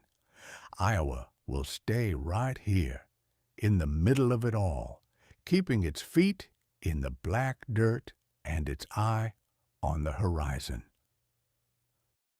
Final meditation. The narrator reflects that history is not just a collection of dates and names. It is the story of a conversation between a people and a place. For 200 years, we have been talking to this prairie, we have argued with it, we have bled for it, we have plowed it, and we have celebrated it. And what has the prairie said back? It has told us that if you work hard, and if you stay humble, and if you keep your word, you can build a life that is as sturdy and as honest as a bur oak. It has told us that progress is a fine thing, but it's no substitute for a good neighbor. The tall grass is mostly gone, replaced by the endless rows of corn and the humming of the interstates. The first tenants have been replaced by the global managers. But underneath it all, under the asphalt, under the fiber optic cables, and under the high school gymnasiums, the soil is still there. It is still black, it is still deep, and it is still waiting for the next season. So here's to Iowa, the great ice cream social of history, the land of the honey war and the graybeards, the state that is always first in the nation for a month and forgotten for the rest of the year. We are a people made of the drift, and we aren't going anywhere. As the sun sets over the Missouri bluffs and the fireflies begin their nightly caucus in the cornfields, we can rest easy. The crop is in the bin, the cows are in the barn, and tomorrow, well, tomorrow the weather might be better, but we'll probably find something to grumble about anyway. And that, I reckon, is the truth of it. The end. This has been Mark Twain. I've enjoyed the journey. I hope you have too.